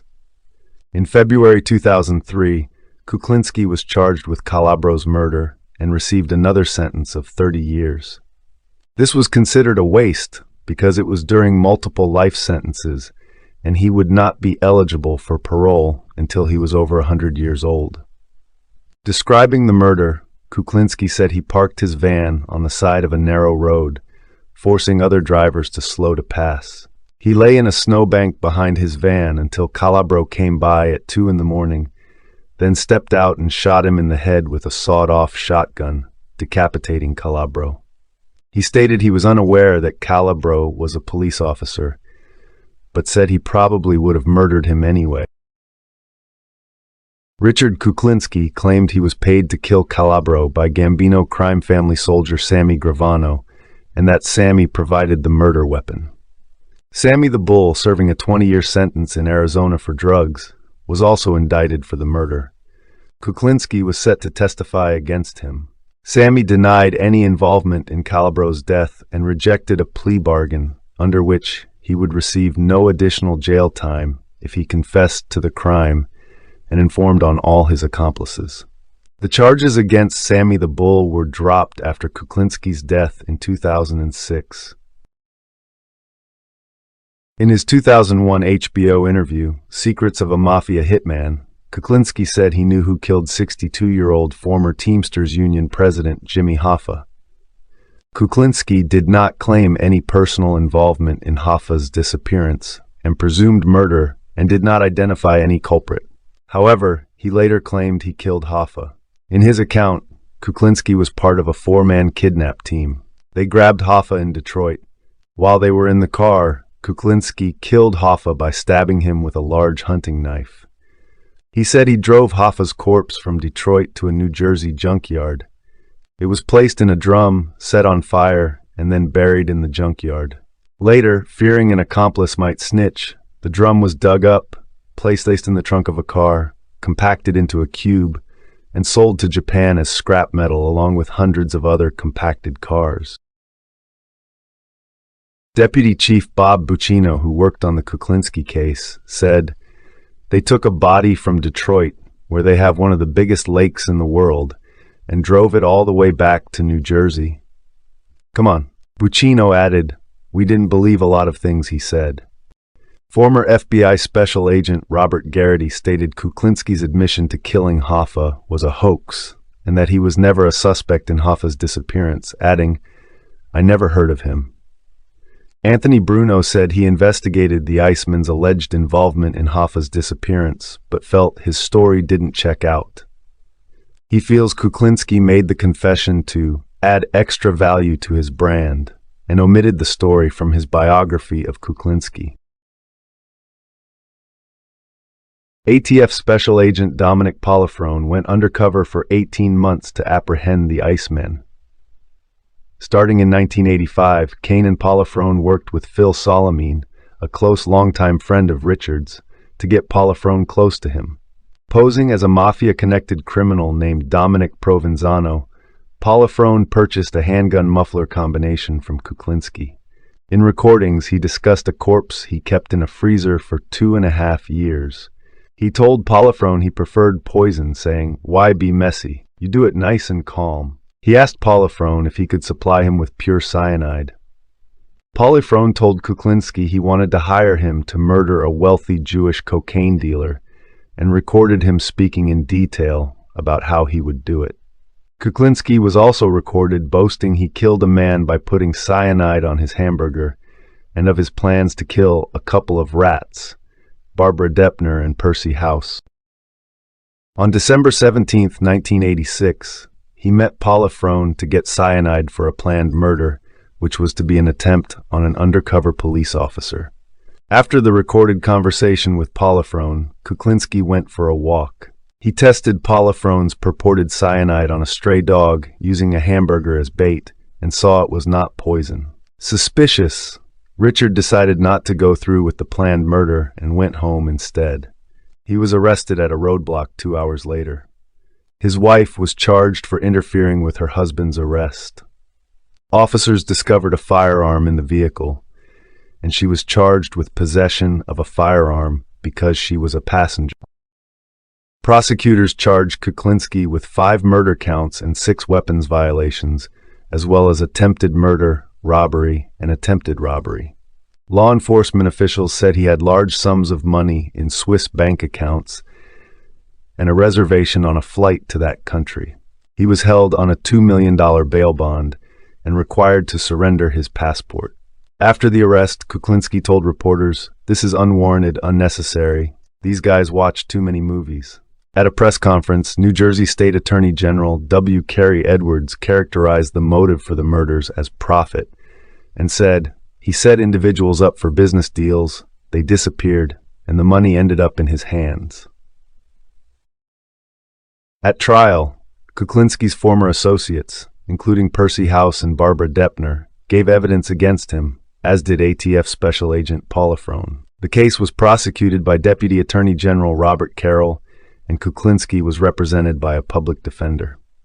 Kuklinski's lawyer argued he had no history of violence and only projected a tough image, including his statements to ATF Special Agent Paula Frone. The defense theorized Deppner was responsible for the murder of Smith, and there was no cause of death determined for Deppner.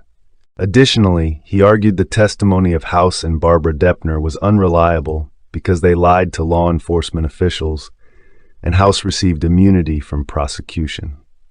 In March 1988, jurors found Kuklinski guilty of murdering Smith and Deppner, but found the deaths were not proven to be by Kuklinski's conduct, so that he would not face the death penalty. He was sentenced to a minimum 60 years in prison. After the trial, Richard pleaded guilty to killing Masgay and Maliband and was sentenced to an additional 2 life sentences to be served consecutively. State prosecutors explained he would spend the rest of his life in prison even if he successfully appealed his previous convictions. He also confessed to killing Hoffman, but prosecutors decided not to go to trial as they had a weak case and additional life sentences would not have made any difference to his prison term. As part of the plea bargains, the firearm charge against his wife and an unrelated marijuana possession charge against his son were dismissed. He was ineligible for parole until 2046, when he would have been 111 years old. He was incarcerated at Trenton State Prison. During his incarceration, he granted interviews to prosecutors, psychiatrists, criminologists, and writers. Several television producers also spoke to him about his criminal career, upbringing, and personal life. These talks culminated in 3 televised documentaries known as the Iceman Tapes, broadcast on HBO in 1992, 2001, and 2003. According to his daughter, Merritt Kuklinski, her mother convinced Richard to do the interviews, and she was paid handsomely for them.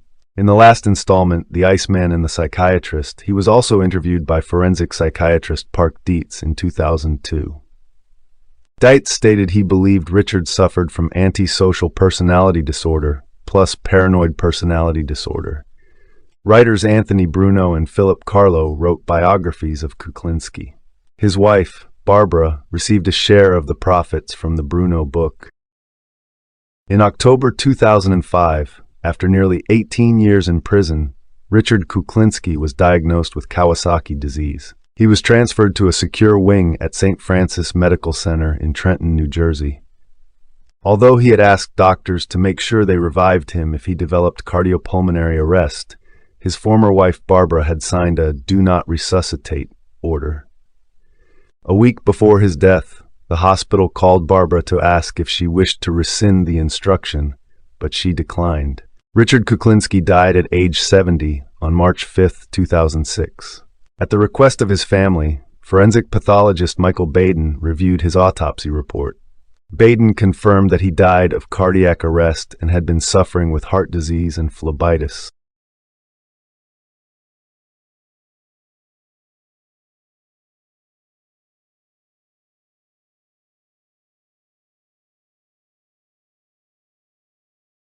Costabile Gus Ferrate Jr. was an Italian-American criminal and mobster who was born in Bushwick, Brooklyn, and died in Bensonhurst, Brooklyn. He was an associate of the Bonanno crime family who murdered a teenage male prostitute and a federal DEA agent in New York City. He was shot and killed by an unknown assailant in 1989. He was born on June 21, 1960, in Bushwick to Mary and Costabile Gus Ferrate Sr., a first-generation immigrant from Camastra, Agrigento Province, Sicily. At the age of 5, he moved with his family to Prince's Bay, Staten Island. He sometimes used the name Nicholas as an alias while a fugitive and gave several alternate dates of birth: August 20, 1959, January 1, 1960, and June 20, 1960. He stood at 6'3", weighed 220 pounds, and sported a tattoo of a girl on his lower calf, another girl tattoo on his right leg, and a butterfly on his stomach. His father Gus opened a Costabile Sr., and his brother Frank were fringe members of a Colombo crime family illegal gambling ring. Ferras was a paternal first cousin of Dominic Ferras, the son of Frank Ferras. He also was a cousin to Michael A. Ferras, Michael J. Ferras, and Vincent Ferras. Vincent Ferras is a recognized made man in the Bronx faction of the Bonanno crime family.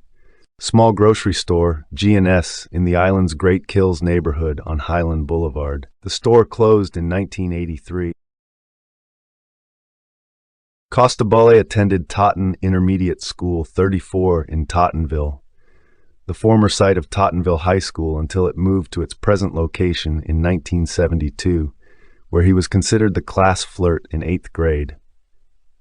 As a child, he was considered the class clown, a poor student, popular and gregarious. He played pee-wee football in Wolf's Pond Park. In 1975, he entered Tottenville High School and joined a street gang of adolescent delinquents called the Bay Boys, named after the upper New York Bay near Tottenville. The gang liked to intimidate people and start fights. In January 1977, he was pulled over for reckless driving, and, after searching him, the police found a gun on his person. 3 weeks later, he was arrested for forgery, but he avoided a jail sentence because he was a youth. He listed his occupation as a grocer. On October 7, 1979, Ferras murdered a 17-year-old boy and brutally beat the victim's 16-year-old companion. Ferras and 3 friends were on a street in the Greenwich Village section of Manhattan when the 2 boys allegedly propositioned them. Enraged, Ferras and his accomplices, later identified David Spoto and Robert Delicio, forced the 2 teenagers into the Ferras group's car and drove them to the beach at Wolf's Pond Park in Prince's Bay, Staten Island. Once there, the men beat the boys using driftwood and other objects, then left them for dead. The 17-year-old, Stephen Charles of Newark, New Jersey, died on the beach. The 16-year-old, Thomas Moore of Brooklyn, was critically injured, but dove into the pond and managed to elude his attackers. Moore then walked to a nearby residence for assistance. Later on October 8th, the police arrested Ferras, Delicio, and Spoto. 4 days later, Moore identified Ferras and the other suspects from a police lineup. On December 10, 1979, Ferras pleaded guilty to first-degree manslaughter. The state had accepted his manslaughter plea rather than go through the uncertainty and expense of a trial, and of even winning a conviction in virulently anti-gay Staten Island. They particularly feared that Ferras and his co-defendants would use the gay panic defense. Faras was sentenced to 7 to 21 years in prison. It was in prison that he first met Gerard Jerry Chili Sr., as Robert Stutman writes in Dead on Delivery. Blamed for some infraction of the inmate's code, Petrucelli was about to be killed with a set of barbells in a weight room brawl when Faras interceded, saving his life. Chili unofficially adopted Faras, who at that point was in his late 20s, as a protege, and stayed in contact when Chili got out of prison. Faras used his contacts with old friends and new ones he met in prison to start a marijuana selling business, which soon expanded into other drugs.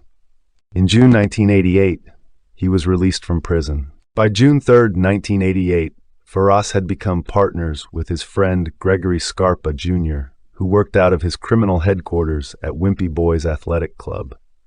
Scarpa's father, Gregory Scarpa Sr., was a secret FBI informer. Faras married Antoinetta Cierno, a sister of a criminal associate. After being released on parole on June 3, 1988, Faras soon got into trouble again.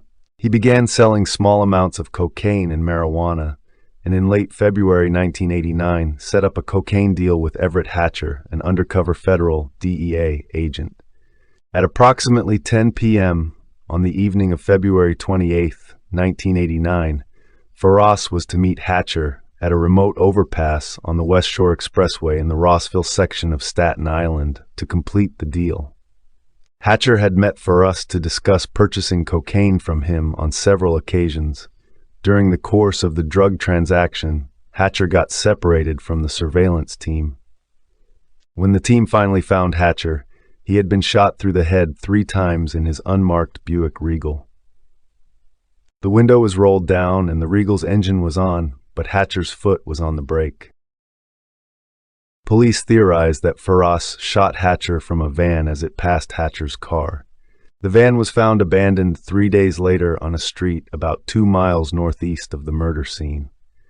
This location was less than half a mile from the Arthur Kill Correctional Facility, where Faras had spent the last 2 years of his manslaughter sentence. It is not known why Faras killed Hatcher. One theory is that Faras had become suspicious of Hatcher from rumors he had heard. Hatcher's death was the first murder of a DEA agent in New York City since 1972. He was also believed to have been the first law enforcement officer killed in the line of duty on Staten Island. Following the Hatcher murder, Gregory Scarpa Sr. told David Kracek of the Daily News that the Faras and Scarpa families were no longer close. No one from the Scarpa family had gone to Faras's wedding to Tonia Cierno a few months earlier. Scarpa feared that a strong connection would send his convicted drug dealer son, Gregory Jr., to a distant federal prison. Meanwhile, Costabile was hiding with friends and criminal associates around the greater New York area. He first stayed with Margaret Babe Scarpa, an old girlfriend who was Chili's daughter. Soon after he had departed, the police raided Scarpa's house and arrested her. At the scene, DEA official Stutman told Chili he could blame Faras. At this point, an aggravated Chili wanted Costabile killed. A new mob associate with the Lucchese crime family, John Petrucelli, was helping Faras find places to hide. Chili met with Petrucelli and Lucchese Captain Mike Salerno to discuss the situation. Chili demanded that Petrucelli kill Faras, but Petrucelli refused. 2 months later, Petrucelli was found dead with a hood over his head, which is a Sicilian message for never keep secrets from the family.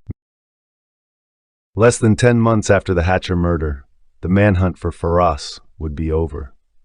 At 11:08 p.m. on November 17, 1989, police dispatchers received a 911 emergency call about a car parked at 1814 81st Street in the Bensonhurst section of Brooklyn. The car contained one male occupant, with another male lying face down on the sidewalk, both of whom had just been shot. The call came in as shots fired, no other specific. Police rushed to the scene and found the 2 men, one dead and the other seriously wounded. The dead man was identified as Costabile Faras. He had gunshot wounds to the head, neck, back, and leg. According to witnesses, a van had driven alongside Faras's car and shot the two men 9 times. This was the same method Faras had used to kill Agent Hatcher. The survivor in the car was identified as Joseph Sclafani, a member of Faras's organization. Sclafani said he fired 2 shots at the assailants. In a different version of this story, per the responding officer, Faras was still breathing when police arrived. They placed him in a trauma suite, but he died en route to the hospital. Sclafani was outside of the vehicle, having been shot out of his shoes. Officers handcuffed him on the scene for weapons possession. The Roman Catholic Archdiocese of New York refused to grant Faras a public funeral mass, citing his notorious life and death. However, the Archdiocese did permit his remains to be buried in the church-owned Cemetery of the Resurrection in Pleasant Plains, Staten Island, the same area where Hatcher was murdered. On September 17, 1997, Lucchese family soldier James Gallione and Lucchese family associate Mario Gallo admitted in court to murdering Faras. A third mobster, Luis Tuzio, who was slain in 1990, was the third member of their team. Daniel "Dirty Danny" Mongeli was convicted of killing Tuzio in 2004 and was released from prison in 2020 after catching COVID-19.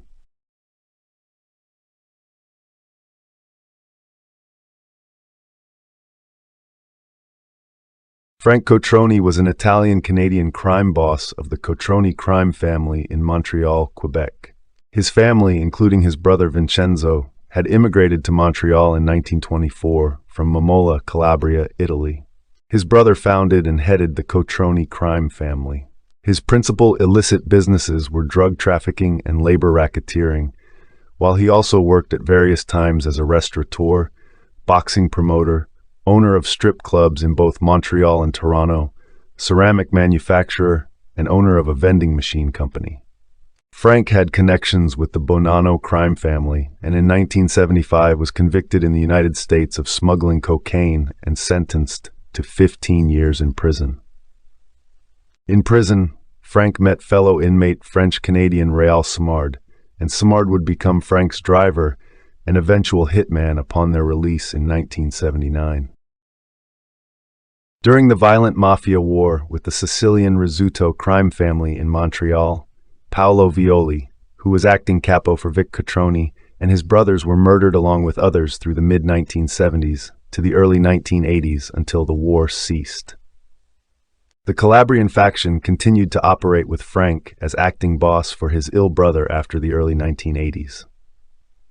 In the early 1980s, Frank ordered Simard to commit several murders. In 1983, Simard and associate Richard Clement killed Mario Heroux, but unknowingly only severely wounded Robert Heitu in their Toronto hotel room after they conspired to kill Clement. Heitu testified against Simard, and Simard was arrested and convicted until he became an informant against Frank Cotroni and the family. This resulted in an 8-year sentence for manslaughter against Frank, his son Francesco, and 2 associates in 1987. In 1989, he lost his court fight against extradition on narcotics charges in Connecticut that dated back to 1983, on the condition that he serve his time in Canada. In 1997, he was again charged on narcotics violations and released from prison in 2002 after serving 4 years of a 7-year sentence. In the final 2 years of Frank's life, he released a cookbook, Cuisine de Souvenirs et Recettes, Kitchen of Memories and Recipes, published by a subsidiary of Quebecor Media. He was born in Montreal in 1931. His oldest brother, Vincenzo, was 20 years older, born in 1911 in Momola, Calabria, Italy, and immigrated to Montreal in 1924 with his 2 sisters, Margarita and Palmina, and his brother Giuseppe. Frank was known to French Canadians as the Big Guy. He was fluently trilingual, speaking Italian, French, and English. Unlike his older brother Vic, who always spoke his French with a strong Italian accent, Frank spoke Joual, Quebec French, like a native speaker. Cotroni was described as being more comfortable speaking French than Italian. Likewise, Frank married into a French-Canadian family and regarded himself as a Quebecois. He grew up in a house at the junction of Ontario and St. Timothy Streets in Le Plateau Mont-Royal, now in Montreal, a poor neighborhood that more affluent Italian immigrants avoided because of its high crime rate. His father, Nicodemo, was a carpenter whose average weekly income was $35.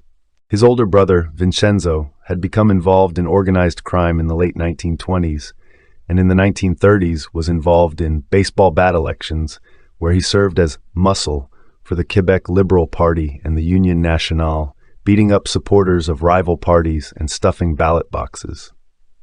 As a result of Vincenzo's work in baseball bat elections, the Cotroni family enjoyed the protection of Quebec politicians for decades afterward. Between 1953 and 1957, New York mobster Carmine Galante lived in Montreal, and during his time in Canada, Galante forged an alliance between the Bonanno family of New York and the Cotroni family of Montreal that cemented the Cotroni family as the dominant organized crime group in Montreal. Also, during the 50s, Frank was convicted of the possession of stolen goods, serving a short sentence on the account of his age. In 1956, he was arrested for taking part in a wild street brawl that left several men injured. He was first arrested as an adult in September 1960 for the possession of a deadly weapon, being found carrying a handgun. A few months later, he led 30 of his men into smashing up the Chez Paree Cabaret nightclub, for which he was fined $200. Frank and his men marched into the club and smashed everything with baseball bats that caused $30,000 in damages. He was heard to shout in French, "They will pay me, even if I have to wait until I die." Frank and his men were arrested, leaving the place. A group of students from McGill University were being held in the Montreal jail following allegations of drunken behavior and throwing a beer bottle at a police officer. Him and his men were placed into the same jail cell, and the students were impressed with his kindness as he gave his expensive fur coat to a student who had no coat. The students were later shocked to learn that the same man who behaved in a kindly fashion to them was the same man who destroyed the Chez Paree earlier that night. On July 1st, 1966, he rented a house at 5146 Trans Island Street, which was directly opposite a branch of the Décarie Boulevard City and District Savings Bank. A group of men consisting of Paul Desormier Sr., his three sons, Michel, Paul Jr., and Pierre, and Joe Horvath of the West End Gang started to dig a tunnel from the basement of the house that Cotroni rented to the vault of the bank across the street.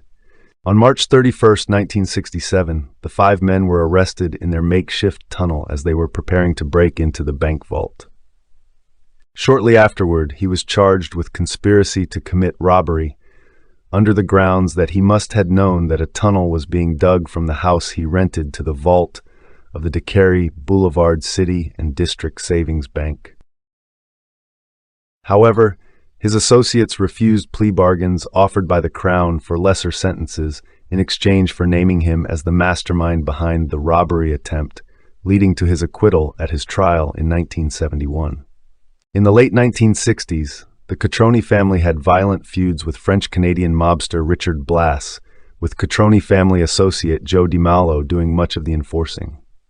On May 7, 1968, Blass and Robert Allard attempted an ambush of Frank Cotroni outside his home, with two of his bodyguards being killed and Frank escaping the attempt.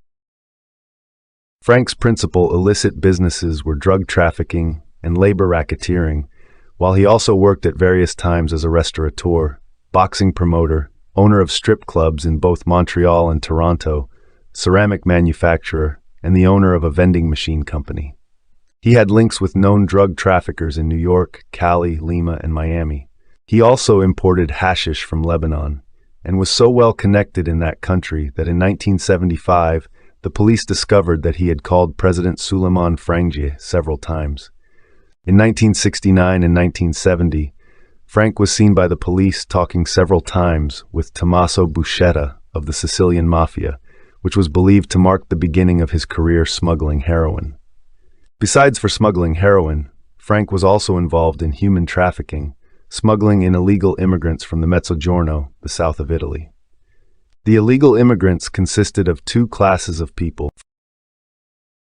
The first group were criminals unable to enter Canada because of their records, who were brought over to continue their gangster activities.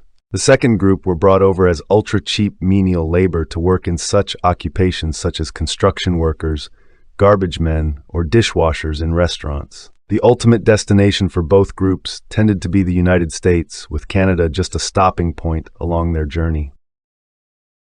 In 1970, Cotroni, along with his brother Vic, attended a crime summit in Acapulco to meet with gangsters from Canada, the United States, France, and Mexico to discuss plans to take over the soon-to-be legalized casino industry in Quebec. The chairman of the Acapulco summit was Meyer Lansky, who represented the Commission of New York. The plans turned out to be moot when Robert Bourassa reverted on legalization of casinos in response to the October crisis of 1970. The Front de Libération du Québec, FLQ, in its manifesto of 8th of October 1970, that was read out on national television and radio following the kidnapping of the British Trade Commissioner James Cross, accused Bourassa of being the puppet of the election riggers Simard, Cotroni, which was clearly a reference to the support offered by the Cotroni family to the Parti libéral du Québec.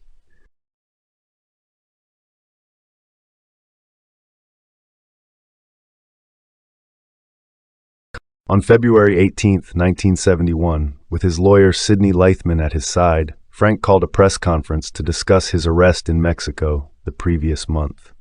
This was the first press conference in Canada ever called by a Mafia leader, which reflected Cotroni's personality, as he was more audacious and less bound by the traditional rules of the Mafia, as he enjoyed media attention in a way that his brothers did not.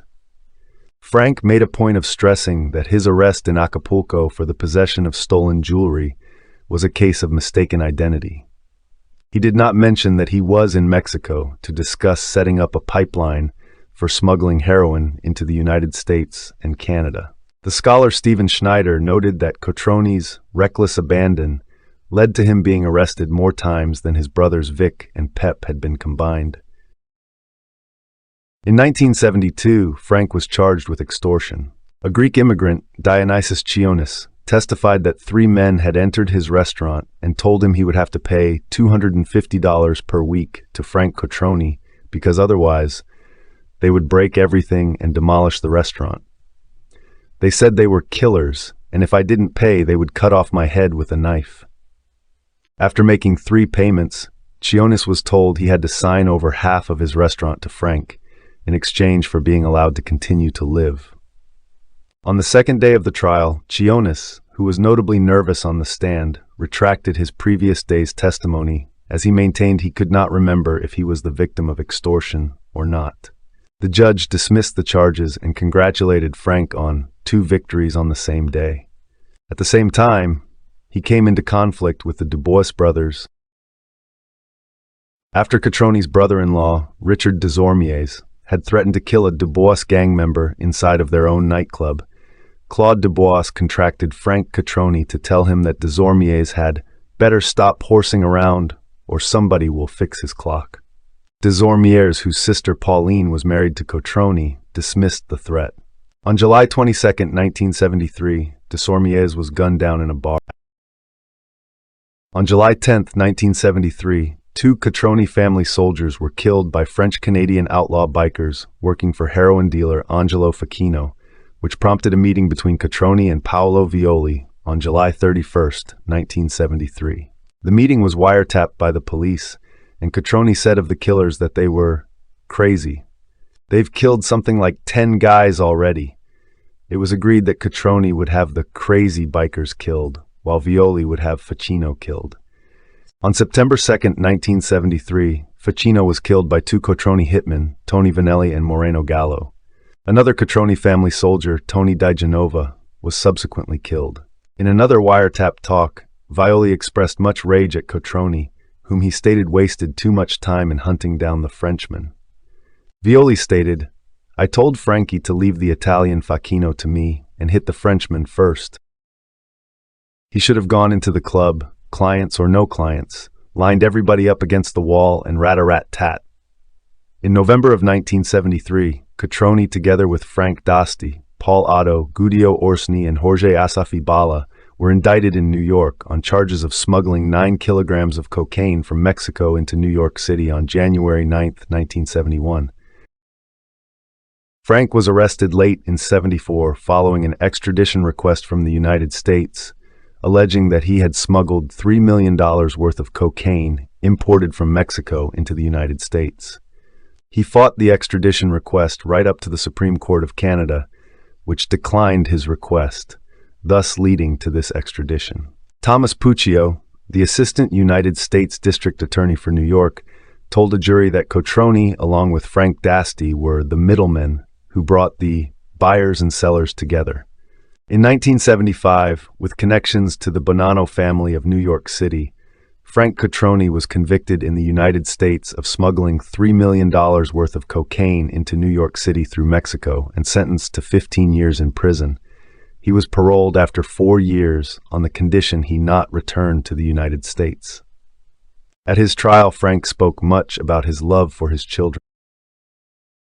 Peter Edwards, the crime correspondent of the Toronto Star, wrote, "Even those who understood that he was a seasoned criminal knew he was telling the truth when he spoke of his love for his young ones." While in prison, he met fellow inmate French-Canadian Réal Simard, nephew of Armand Corville, a longtime associate of Vic Cotroni. Simard would become Frank's driver and eventual hitman upon their release in 1979. Frank considered Simard a nephew. Another French-Canadian protégé of Cotroni's was Claude Faber, who had married his niece and who specialized in bringing unions under the control of the Cotroni family. Faber, whom the media often described as Frank's right-hand man, was later convicted of cocaine trafficking and for the 1982 murder of Claude Menard. During the violent Mafia war with the Sicilian faction of the family led by Niccolò Rizzuto in Montreal, Paolo Violi, who was acting capo for Vic Cotroni, and his brothers were murdered along with others through the mid-1970s to the early 1980s until the war ceased and the Rizzuto family took over. During his time in the Mafia Row at the U.S. federal prison in Lewisburg, he strengthened his connections with American mafiosi, which is believed to have saved his life upon his return to Montreal. The Rizzuto family did not wish to assassinate someone so closely linked to American mafia leaders and who had drug-smuggling connections that extended around the world. While at Lewisburg, Frank brought some $850,000 in counterfeit U.S. currency together with the printing plates for producing the counterfeit cash and attempted to lessen his sentence by making a plea bargain to reveal to the FBI the location of the said plates and counterfeit currency. The Canadian criminologist Stephen Schneider called Cotroni's proposed plea bargain a scam that he attempted to commit against the U.S. Department of Justice. One Bonanno family captain, Alphonse Sonny Red Indelicato, unaware of the fraudulent nature of Cotroni's offer, ordered him killed as a rat who had violated the Mafia code. A Genovese family captain, William Maselli, had to inform Indelicato that Cotroni was not violating the code of silence. In a phone call tapped by the FBI, Maselli was heard saying, "They were going to whack this guy out for nothing. See how you can get whacked out for nothing." They were almost going to mark that guy wrong, that Cotroni, Frank Cotroni. So Sonny Red calls me down this week, and I know him good, Sonny Red. That's why I'm showing you this, and I want you to go, it goes no further than here, because that guy happens to be with us. I want to know what the fucking story is behind it. In the meantime, I gotta go back down there Monday or Tuesday and tell him you're marking the guy for no fucking reason. The U.S. Department of Justice, knowing that Cotroni was essentially attempting to buy his way out of prison with his scam offer to reveal the location of the counterfeit money and plates, declined his proposed plea bargain. The Calabrian faction continued to operate with Frank as acting boss for his ill brother after the early 1980s. Edwards wrote in his biography of Cotroni that when he returned to Montreal on April 25, 1979, he looked more like a prince returning from the Crusades than a trafficker coming home from Lewisburg's prison Mafia Row. His hair was worn in a well-groomed cavalier style, flowering halfway over his ears, and his eyes shone even brighter than his perfect teeth as he strode through Dorval Airport in Montreal, his New York lawyers John Iannuzzi in tow. Cotroni's return to Montreal marked the moment that he became a celebrity in Montreal. Frank had been overshadowed by Vic Cotroni and Paolo Violi, but with Violi murdered and Vic dying of cancer, Frank became the Cotroni whom the media focused its attention on. Frank kept a high profile, attending boxing matches and hockey games and cruising around Montreal in his Lincoln Continental, driven by Simard. A militant fan of the Montreal Canadiens hockey team, Frank was always at the Molson Arena to watch their games, and likewise he was a constant presence at boxing matches. Simard later wrote in his 1987 autobiography, Le Nouveau, that Cotroni was embittered by the rise of the Rizzuto family at the expense of his own, and he intended to take back the status of the premier Mafia family in Canada from the Rizzutos. Frank first ordered Simard to kill Michel Fatso Marion in January 1980, who was ripping off his rackets. Simard killed Marion while he was eating breakfast at a diner, giving the coup de grace on Frank's order. In June 1981, Simard murdered Giuseppe Montagano, a low-level cocaine dealer in Montreal, at Frank's son Francesco's private club, as he was suspected of being a police informant and had hostilities with Francesco.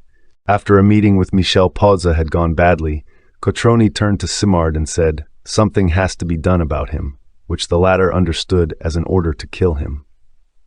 Pozza came from Trento in northern Italy and in 1976 had become a money launderer and the consigliere to the Cotroni family, which was an unusual promotion for somebody not from southern Italy. On the 27th September 1982, Pozza had dinner with Cotroni and Simard, with the former pressing him to cease his shifted allegiance to the Rizzuto family. Midway through the dinner, Simard left early while Frank gave Pozza a handshake at the end, saying they would always be friends. Afterwards, Pozza went home where Simard was waiting for him and shot him in the head in his driveway. Frank continued his alliance with the Genovese family, being linked to 115.5 pounds of heroin seized by the United States Customs in January of 1982 from a Genovese-owned warehouse in Brooklyn, which was believed to have been smuggled with Cotroni's help. An FBI report later that year stated that a senior member of the Genovese family is dealing junk heroin on a large scale with Frank Cotroni out of Canada.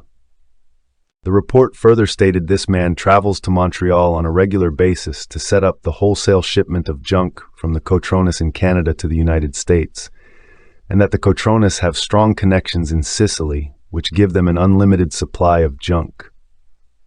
The FBI found out that Frank wired $93,000 from Montreal to a bank in Italy as a payment for a shipment of heroin that was due to arrive in New York on July 26, 1982.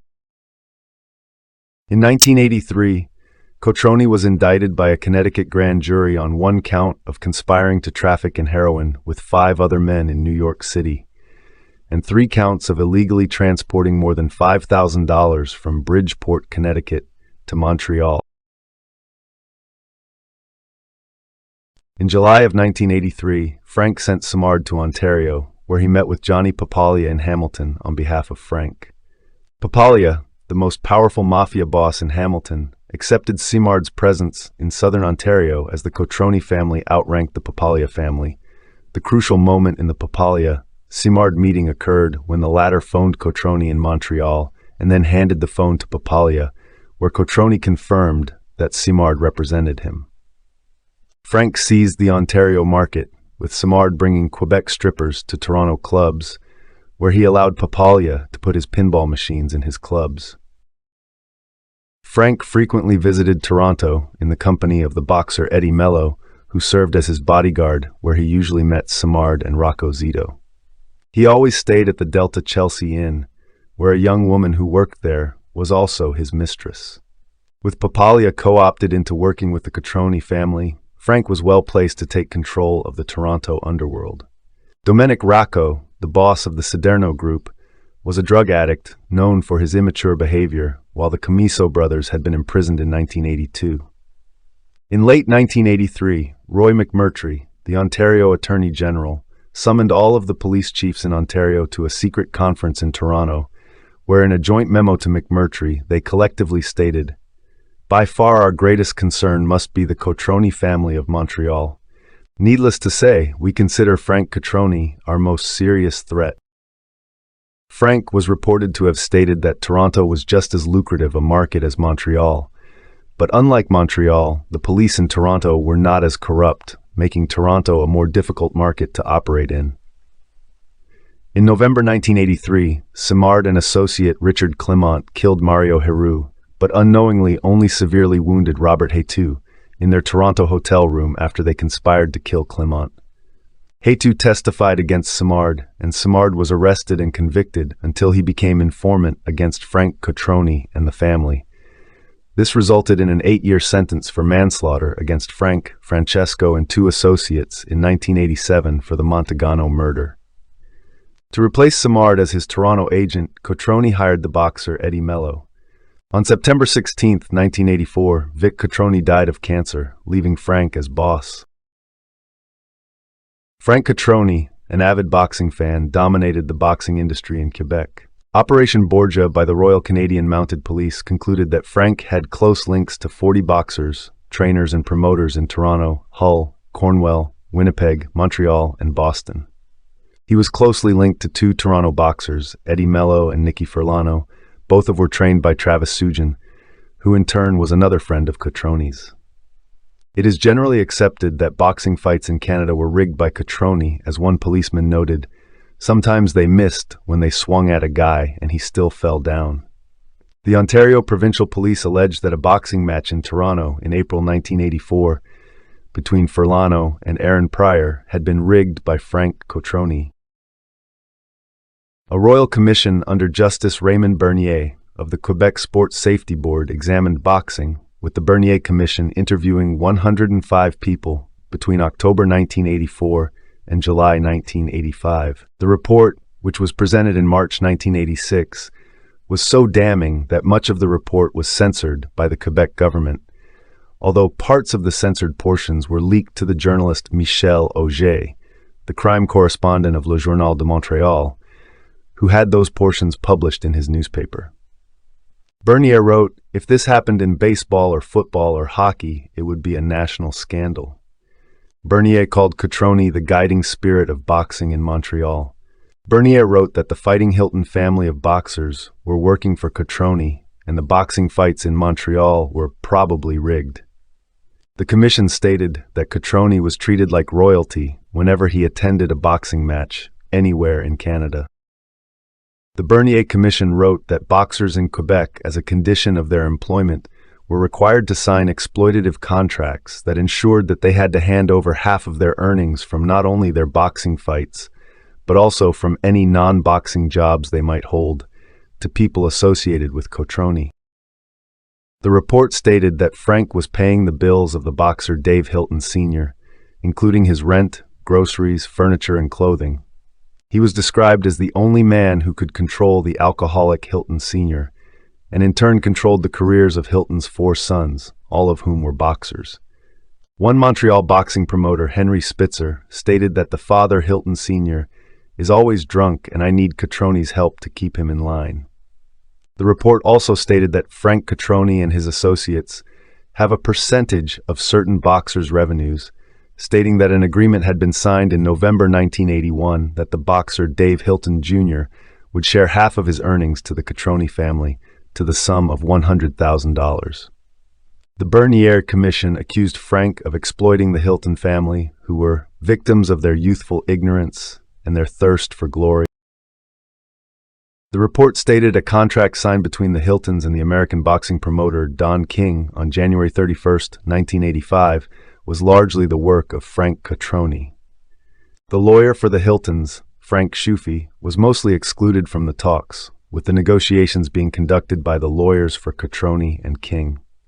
The report concluded, "The Hiltons have conceded all and received little in return. For example, the minimum purse for an eventual championship fight is a ridiculously low $150,000. The report stated that the actual value of a championship fight for the Hilton brothers should have been closer to $500,000. A police wiretap showed that Frank had called Hilton Sr. from his jail where he was being held at the time, to tell him that the contract with King was a good one. Scoofy told the Globe and Mail that he was unhappy with the contract the Hiltons signed with King, saying, "I would have gotten $1 million guarantee for the boys, with big bonuses up front." Hilton Sr. praised Cotroni, saying, "There were times when I needed money for rent. He was always there, with no questions asked. He helped a lot of amateur boxers and amateur teams." Frank told the media at the time, "I'm not a gambler, and I have never put a penny on the Hiltons. I just want the boys to have the money, because you should see how they suffered when they were young. People know what I do for the poor people, not just the Hiltons." Scoofy, who testified against Cotroni for the Bernier Commission, was murdered in his Montreal office on October 15, 1985. The journalist Claude Poirier wrote in 2019 that Scoofy had told him shortly before his murder that he had been receiving death threats from people associated with the Cotroni family who were unhappy about his criticism of Cotroni's influence on the Hilton family. On December 8, 1987, Cotroni pleaded guilty to manslaughter with regard to the murder charges he was facing due to Simard's testimony. Cotroni lost his court fight against extradition in June 1989 and agreed to face the charges in Connecticut on the condition that he serve his time in Canada. Two of Frank's sons followed him into the family business. Frank Cotroni Jr. was close to Alan the Weasel Ross of the West End Gang. In addition to being charged with serving as the liaison with the West End Gang, Frankie Cotroni was also charged on October 10, 1986, as an accomplice to the June 14, 1981 murder of Giuseppe Montagano, with the Crown alleging that Simard had killed Montagano on the orders of Frank at the prompting of Frankie. On January 15, 1988, Frankie made a plea bargain with the Crown, pleading guilty to manslaughter, for which he served 3 years in prison. On April 17, 1996, Frankie was again arrested on the charges of drug trafficking, leading him to make a plea bargain, agreeing to 8 years in prison in exchange for a guilty plea, but he was released on parole in October 2000. In 1996, Frank Cotroni was charged with conspiring to import 180 kilograms of cocaine into Canada. He was released from prison in 2002 after serving 4 years of a 7-year sentence. On August 23, 1998, Cotroni's son Paolo was shot and killed in the driveway of his home in Repentigny by 2 hitmen, Gerald Gallon and Gérard Hubert. Police initially investigated a theory that Paolo Cotroni was killed over a $250,000 debt he owed to an Asian organized crime syndicate, but the Rock Machine motorcycle gang later became the prime suspects in the murder. Paolo had been dealing with the Hells Angels, rivals of the Rock Machine, and was a friend of Hells Angels biker Scott Steinert. Prior to his death, he had been warned by Rock Machine member Johnny Plescio to cease his affiliation with the Angels.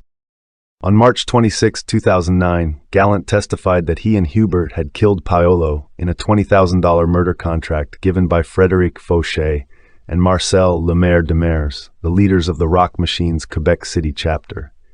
On June 30, 2002, Frank Cotroni was arrested for violating his parole conditions by meeting men with criminal records in an Italian restaurant, but was released in August 2002. In the final 2 years of Frank's life, he released a cookbook published by a subsidiary of Quebecor Media. The cookbook included spaghetti and pizza recipes, but also features traditional Quebec dishes of beans and pork. In the foreword, Frank recalled childhood memories of home-cooked Italian meals and delicious dishes at local restaurants and cabarets. He said nothing of his alleged mafia ties, but hinted at his criminal past in the preface. "This book is not an autobiography, even if some memories I have recalled touch on specific periods of my life," he said. On August 17, 2004, Frank Cotroni died of brain cancer at the age of 72.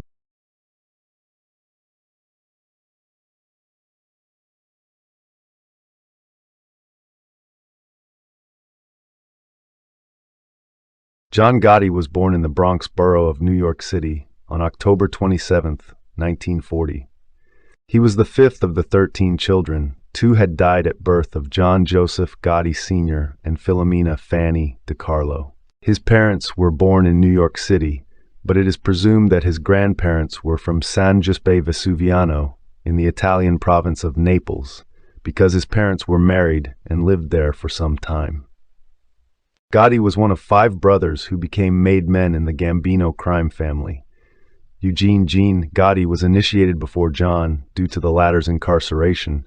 Peter Gotti was initiated under John's leadership in 1988, and Richard Gotti was identified as a capo regime, captain, or head of a crew by 2002. By the time he reached the age of 12, Gotti's family settled in East New York, Brooklyn, where he grew up in poverty alongside his brothers. His father worked irregularly as a day laborer. As an adult, he came to resent his father for being unable to provide for his family. In school, he had a history of truancy and bullying other students, and ultimately dropped out of Franklin K. Lane High School at the age of 16. John was involved in street gangs associated with New York City mafiosi from the age of 12. When he was aged 14, he was attempting to steal a cement mixer from a construction site when it fell, crushing his toes. This injury left him with a permanent limp. After leaving school, he devoted himself to working with the Mafia-associated Fulton Rockaway Boys gang, where he met and befriended fellow future Gambino mobsters Angelo Ruggiero and Wilfred Willie Boy Johnson. Gotti met his future wife, Victoria DiGiorgio, who was of half Italian and half Russian descent, at a bar in 1958. The couple were married on March 6, 1962. According to FBI documents, DiGiorgio was married previously and had 1 child by the previous marriage. They had 5 children: Angela, Victoria, John Jr., Frank, and Peter. Gotti attempted to work legitimately in 1962 as a presser in a coat factory and as an assistant truck driver. However, he could not stay crime-free, and by 1966 had been jailed twice. As early as his teens, John Gotti was running errands for Carmine Fatico, a capo in the Gambino family, then known as the Anastasia family, under the leadership of boss Albert Anastasia. Gotti carried out truck hijackings at Idlewild Airport, now John F. Kennedy International Airport, together with his brother Gene and friend Ruggiero. During this time, Gotti befriended fellow mob hijacker and future Bonanno family boss Joseph Massino, and he was given the nicknames Black John and Crazy Horse. It was around this time that Gotti met his mentor, Gambino underboss Aniello Neil Della Croce. In February 1968, United Airlines employees identified Gotti as the man who had signed for stolen merchandise. The FBI arrested him for that hijacking soon after. Gotti was arrested a 3rd time for hijacking while out on bail 2 months later, this time for stealing a load of cigarettes worth $50,000 on the New Jersey Turnpike. Later that year, Gotti pleaded guilty to the hijacking of Northwest Airlines cargo trucks and was sentenced to 3 years at Lewisburg Federal Penitentiary. Gotti and Ruggiero were paroled in 1972 and returned to their old crew at the Bergen Hunt and Fish Club, still working under Fatico. Gotti took responsibility for managing the Bergen crew's illegal gambling operation, where he proved himself to be an effective enforcer. Fatico was indicted on loan sharking charges in 1972. As a condition of his release, he could not associate with known felons. Gotti was not yet a made man due to the membership books having been closed following the 1957 Appalachian meeting, but Fatico named him acting capo of the Bergen crew soon after he was paroled. In this new role, Gotti frequently traveled to Della Croce's headquarters at the Ravenite Social Club to brief the underboss on the crew's activities. Della Croce had already taken a liking to Gotti, and the two became even closer during this time. The two were very similar. Both had strong violent streaks, cursed frequently, and were heavy gamblers. After Emmanuel Gambino, nephew to boss Carlo Gambino, was kidnapped and murdered in 1973, Gotti was assigned to the hit team alongside Ruggiero and fellow enforcer Ralph Gallione to search for the main suspect, gangster James McBratney. The three men botched their attempt to abduct McBratney at a Staten Island bar when they attempted to arrest him while posing as NYPD detectives, and Gallione shot McBratney dead when his accomplices managed to restrain him. Gotti was identified by eyewitnesses and by a police insider, and was arrested for the killing in June 1974. He was able to strike a plea bargain, however, with the help of attorney Roy Cohn, and was sentenced to 4 years imprisonment for attempted manslaughter for his part in the hit. Following Gotti's death, he was also identified by Massino as the killer of Vito Borelli, a Gambino associate murdered in 1975. Remo Franceschini, a member of the New York City Police Department from 1957 to 1991, who specialized in organized crime, when asked in 1993 why he knew at an early stage that Gotti would become a major figure in the Mafia, said, "He was charismatic and a leader. He wasn't a womanizer. He spent all his time with his men. He also had a very sharp mind and total recall. And he exuded toughness. There were few men who would go against him." On October 15, 1976, Carlo Gambino died at his home of natural causes. Against expectations, he had appointed Paul Castellano to succeed him over his underboss Della Croce. Gambino appeared to believe that his crime family would benefit from Castellano's focus on white-collar businesses. Della Croce, at the time, was imprisoned for tax evasion and was unable to contest Castellano's succession. Castellano's succession was confirmed at a meeting on November 24th, with Della Croce present. Castellano arranged for Della Croce to remain as underboss while directly running the family's affairs.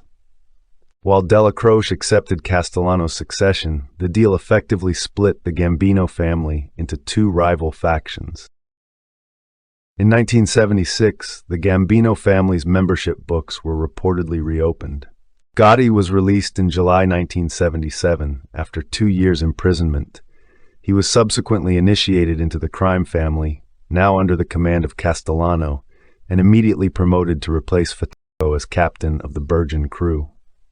Gotti's crew reported directly to Della Croce as part of the concessions given by Castellano to keep Della Croce as underboss, and Gotti was regarded as Della Croce's protege.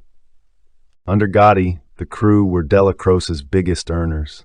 Besides his cut of his subordinates' earnings, he ran his own loan sharking operation and held a no-show job as a plumbing supply salesman.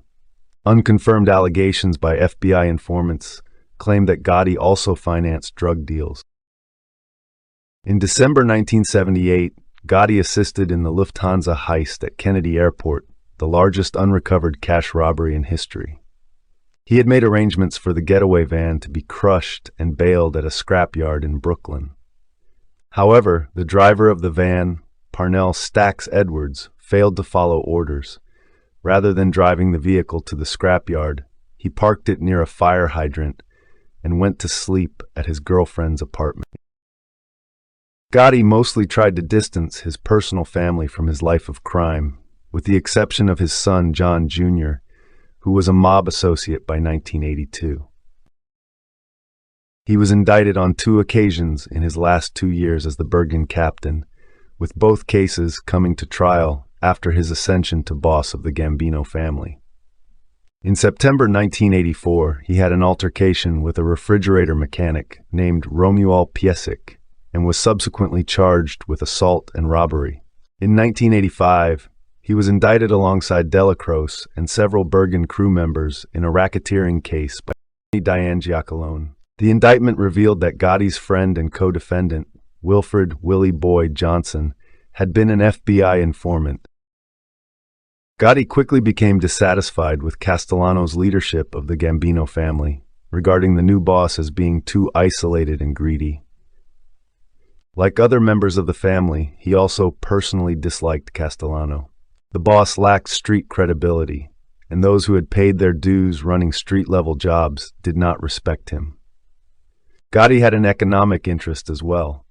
He had a running dispute with Castellano on the split he took from truck hijackings at Kennedy Airport. Gotti was also rumored to be expanding into drug dealing, a lucrative trade Castellano had banned. In August 1983, Ruggiero and Gene Gotti were arrested for dealing heroin, based primarily on recordings from a bug in Ruggiero's house. Castellano, who had banned made men from his family from dealing drugs under threat of death, demanded transcripts of the tapes, and when Ruggiero refused, he threatened to demote John. In 1984, Castellano was arrested and indicted in a RICO case for the crimes of Gambino hitman Roy DeMeo's crew. The following year, he received a second indictment for his role in the Commission, the Mafia's governing body. Facing life imprisonment for either case, Castellano arranged for Gotti to serve as an acting boss alongside Thomas Bilotti, Castellano's favorite captain, and Thomas Gambino in his absence. Gotti, meanwhile, began conspiring with fellow disgruntled captains, collectively dubbed the Fist, to overthrow Castellano, insisting, despite the boss' inaction, that Castellano would eventually try to kill him. Armon's support was critical. As a respected old-timer who dated back to the family's founder, Vincent Mangano, he would lend needed credibility to the conspirators' cause. It had long been a rule in the Mafia that a boss could only be killed with the approval of a majority of the commission. Indeed, Gotti's planned hit would have been the first unsanctioned hit on a boss of the five families since Frank Costello was nearly killed in 1957, and would have been the first on any boss since Angelo Bruno in 1980. Gotti knew that it would be too risky to solicit support from the other four bosses, since they had long-standing ties to Castellano. To get around this, he got the support of several important figures of his generation in the Lucchese, Colombo, and Bonanno families. He did not consider approaching the Genovese family. Castellano's ties with Genovese boss Vincent, the Chin Gigante, were so close that any overture to a Genovese soldier would have been a tip-off. However, Gotti could also count on the complicity of Gambino consigliere Joseph N. Gallo. After Della Croce died of cancer on December 2, 1985, Castellano revised his succession plan, appointing Bilotti as underboss to Thomas Gambino as the sole acting boss, while making plans to break up Gotti's crew. Infuriated by this, and by Castellano's refusal to attend Della Croce's wake, Gotti resolved to kill his boss. When DeCicco tipped off Gotti that he would be having a meeting with Castellano and several other Gambino mobsters at Spark Steakhouse on December 16th, Gotti chose to take the opportunity. Both the boss and underboss were ambushed and shot dead by assassins under Gotti's command when they arrived at the meeting in the evening. Gotti watched the hit from his car alongside Gravano. Several days after the murder, John was named to a three-man committee to temporarily run the Gambino family pending the election of a new boss, along with Gallo and DeCicco. It was also announced that an internal investigation into Castellano's murder was underway. However, it was an open secret that Gotti was acting boss in all but name, and nearly all of the family's capos knew he had been the one behind the hit. He was formally acclaimed as the new boss of the family. He appointed DeCicco as the new underboss while retaining Gallo as consigliere. Identified as both Castellano's likely murderer and his successor, Gotti rose to fame throughout 1986. At the time of his takeover, the Gambino family was regarded as the most powerful American mafia family, with an annual income of $500 million.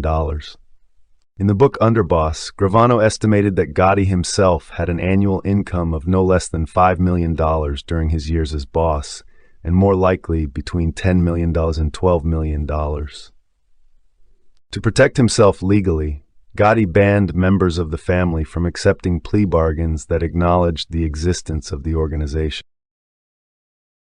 He often smiled and waved at television cameras at his trials, which gained him favor with some of the general public. His newfound notoriety had at least one positive effect.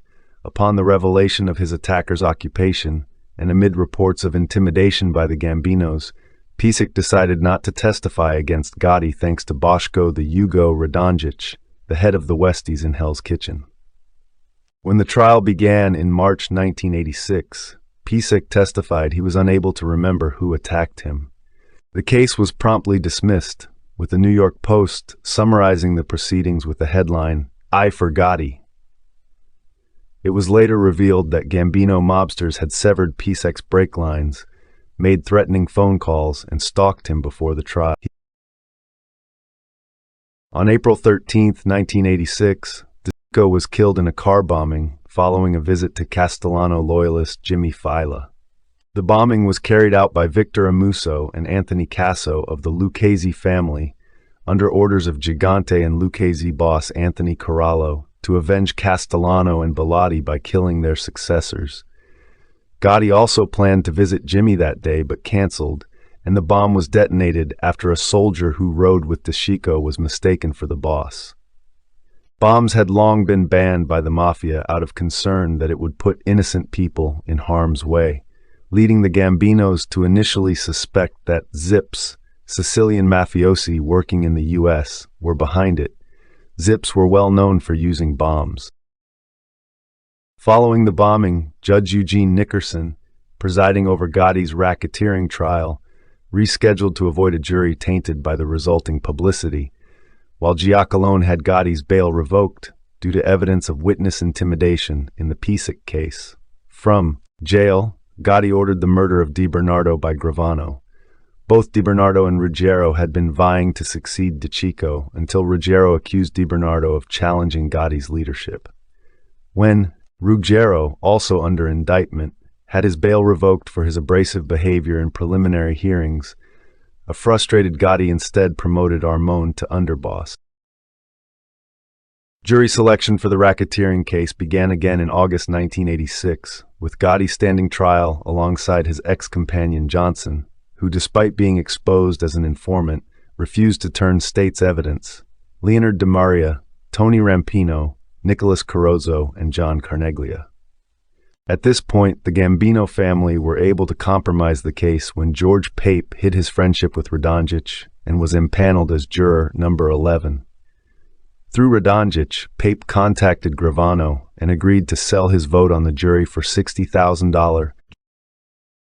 In the trial's opening statements on September 25th, Gotti's defense attorney Bruce Cutler denied the existence of the Gambino family and framed the government's entire effort as a personal vendetta. His main defense strategy during the prosecution was to attack the credibility of Giacalone's witnesses by discussing their crimes committed before their turning state's evidence.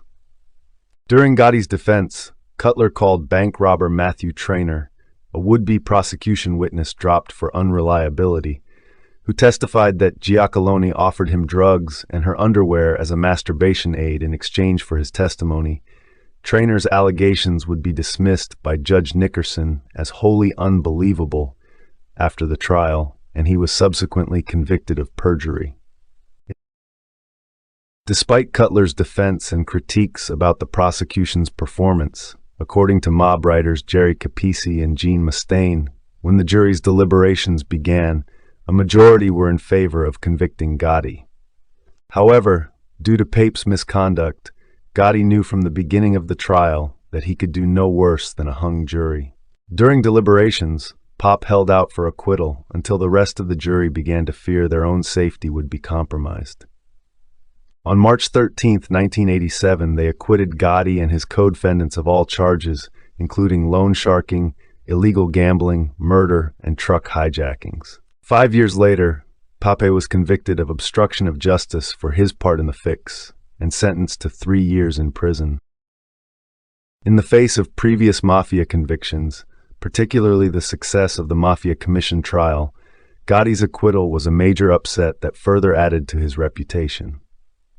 The American media dubbed him the Teflon Don, in reference to the failure of any charges to stick. While Gotti himself had escaped conviction, his associates were not as fortunate. The other two men in the Gambino administration, underboss Armone and consigliere Gallo, had been indicted on racketeering charges in 1986 and were both convicted in December 1987. Ruggiero and Gene Gotti's heroin trial also commenced in June of that year. Prior to their convictions, Gotti demoted Gallo, who retired to allow Gravano to take his place, while slating Frank Locascio to serve as acting underboss in the event of Armoni's imprisonment. The Gambinos also worked to compromise the heroin trial's jury, resulting in 2 mistrials. When the terminally ill Ruggiero was severed and released in 1989, Gotti refused to contact him, blaming him for the Gambino family's misfortunes. According to Gravano, Gotti also considered murdering Ruggiero, and when he finally died, I literally had to drag him to the funeral. Beginning in January 1988, Gotti, against Gravano's advice, required his capos to meet with him at the Ravenite Social Club once a week. Regarded by Gene as an unnecessary vanity-inspired risk, and by FBI Gambino squad leader Bruce Mao as antithetical to the secret society, this move allowed FBI surveillance to record and identify much of the Gambino hierarchy. It also provided strong circumstantial evidence that Gotti was a boss. Long-standing protocol in the Mafia requires public demonstrations of loyalty to the boss. The FBI also bugged the Ravenite, but failed to produce any high-quality, incriminating recordings. Later in 1988, Gotti, Gigante, and Samuso attended the first commission meeting since the commission trial, located at the Labar Bat Club in Manhattan. 2 years earlier, Casso had been injured in an unauthorized hit by Gambino capo Mickey Paradiso. In 1987, the FBI warned Gotti they had recorded Genovese consigliere Louis Manna discussing another hit on Gotti and his brother. In order to avoid a war, the leaders of the 3 families met, denied knowledge of their violence against one another, and agreed to communicate better. The bosses also agreed to allow Colombo acting boss Victor Orena to join the commission, but Gigante, wary of giving Gotti a majority by admitting another ally, blocked the re-entry of Massino and the Bonanos. Gotti was also able to influence the New Jersey-based De Cavalcante crime family in 1988. According to the De Cavalcante captain-turned-informant Anthony Rotondo, Gotti attended his father's wake with numerous other Gambino mobsters in a show of force, and forced boss Giovanni Riggi to agree to run his family on the Gambino's behalf. The De Cavalcantes remained in the Gambino family's sphere of influence until Gotti's imprisonment.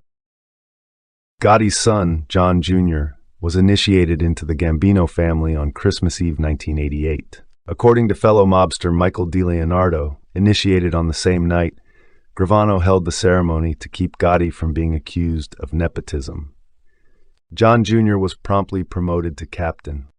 In 1989, Gotti ordered the murder of real estate developer Fred Weiss because he was worried that Weiss might become a government witness in exchange for leniency, and requested that the De Cavalcante crime family murder Weiss, and Vincent Vinny Ocean Palermo and Jimmy Gallo shot Weiss in the face, killing him instantly. Anthony Capo was the getaway driver in the hit. Also in 1990, John D'Amato was appointed acting boss of the De Cavalcante crime family by Giovanni Riggi when Riggi went to prison. On the evening of January 23, 1989, Gotti was arrested outside the Ravenite and charged with ordering the 1986 assault of labor union official John O'Connor. In the back of the police car, he remarked, 3-1 I beat this charge. O'Connor, a leader in the United Brotherhood of Carpenters and Joiners of America, UBC, Local 608, who was later convicted of racketeering himself, was believed to have ordered an attack on a Gambino-associated restaurant that had snubbed the union and was subsequently shot and wounded by the Westies. After one night in jail, Gotti was released on a $100,000 bail. He had his occupation listed as a salesman for a plumbing contracting company. By this time, the FBI had cultivated new informants and learned part of the reason the Ravenite bug failed was because Gotti would hold sensitive conversations elsewhere, either in a rear hallway in the building the club occupied, or in an apartment in its upper floors where a friendly widow of a Gambino soldier lived. By November 1989, both locations were bugged. The apartment bug was particularly fruitful due to Gotti's frankness, as he discussed his position as boss in meetings there. In a December 12th conversation with Locascio, Gotti plainly acknowledged ordering the murders of Di Bernardo and Liborio Melito, the latter being one of Gravano's partners killed for insubordination. He also announced his intent to kill soldier Louis de Bono, who had ignored a summons to meet with Gotti to discuss his mismanagement of a drywall business he held with Gotti and Gravano. The FBI, however, misheard the name drop and failed to warn de Bono, who was killed on October 4, 1990. In another taped meeting on January 4, 1990, Gotti promoted Sammy to underboss, preferring him to lead the family if he was convicted in the assault case. State prosecutors linked Gotti to the case, with a recording of him discussing O'Connor and announcing his intention to bust him up, and the testimony of Westie's gangster James McElroy. However, Gotti was acquitted of all 6 assault and conspiracy charges at trial on February 9, 1990. After the trial, there were firework displays by locals. Jules J. Bonavolanta, director of the FBI's Organized Crime Division in New York, stated, "With all this media coverage, he's beginning to look like a folk hero. What the public should realize is that he is the boss of the largest mafia family, that he surrounds himself with ruthless killers, and that he is flat out a criminal." It later emerged that FBI bugs had apparently caught Gotti discussing plans to fix the jury, as he had in the 1986 to 1987 racketeering case. To the outrage of Manhattan District Attorney Robert Morgenthau and State Organized Crime Task Force Chief Ronald Goldstock, the FBI and federal prosecutors chose not to reveal this information to them. Morgenthau later said that had he known about these bugged conversations, he would have asked for a mistrial. Gotti, Gravano, and Locascio were often recorded by the bugs placed throughout the Ravenite, concealed in the main room, the first-floor hallway, and the upstairs apartment, discussing incriminating events. On December 11, 1990, FBI agents and NYPD detectives raided the Ravenite, arresting Gotti, Gravano, and Locascio. Federal prosecutors charged Gotti, in this new racketeering case, with 5 murders: Castellano, Bellotti, Di Bernardo, Melito, and after review of the apartment tapes, Louis de Bono, conspiracy to murder Gaetano Corky Vastola, loan sharking, illegal gambling, obstruction of justice, bribery, and tax evasion. Based on tapes from FBI bugs played at pretrial hearings, the Gambino administration was denied bail. At the same time, attorneys Cutler and Gerald Shargel were disqualified from defending Gotti and Gravano after prosecutors successfully contended they were part of the evidence and thus liable to be called as witnesses.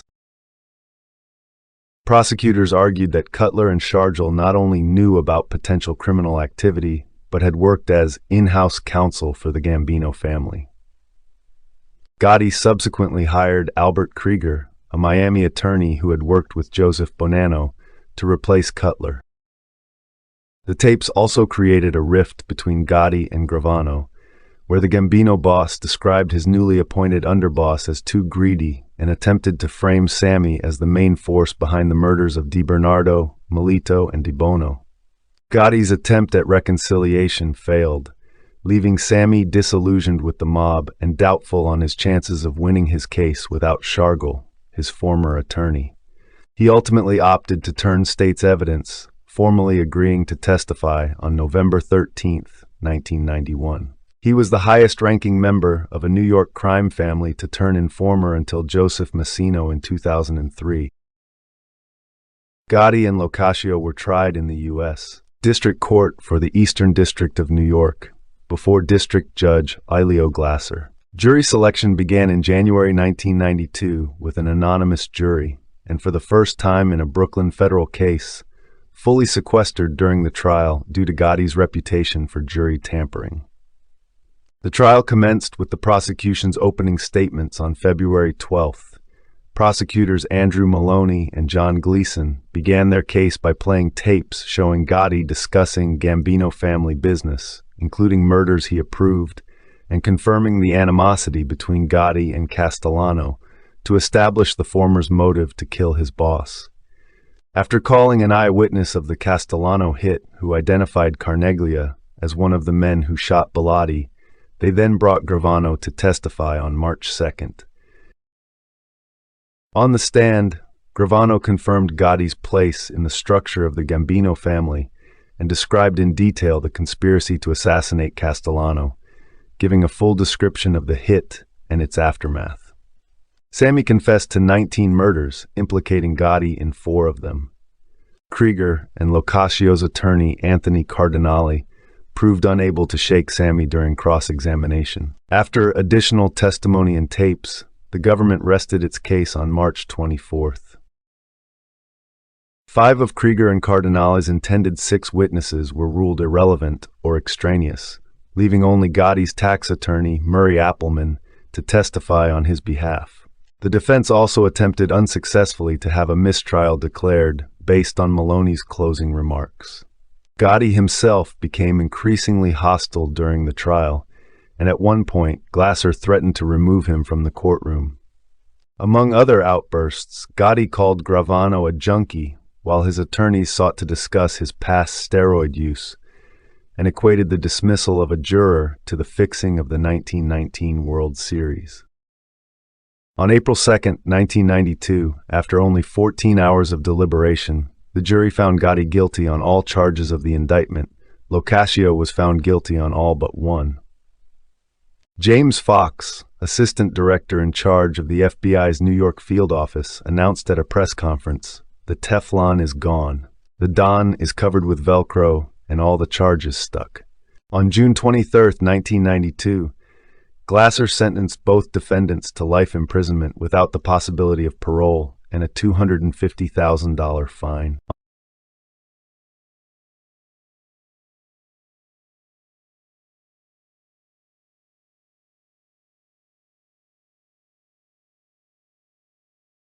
Angelo DiCarlo was a member of organized crime for the Genovese crime family who dominated loan sharking operations in New Jersey during the 1960s.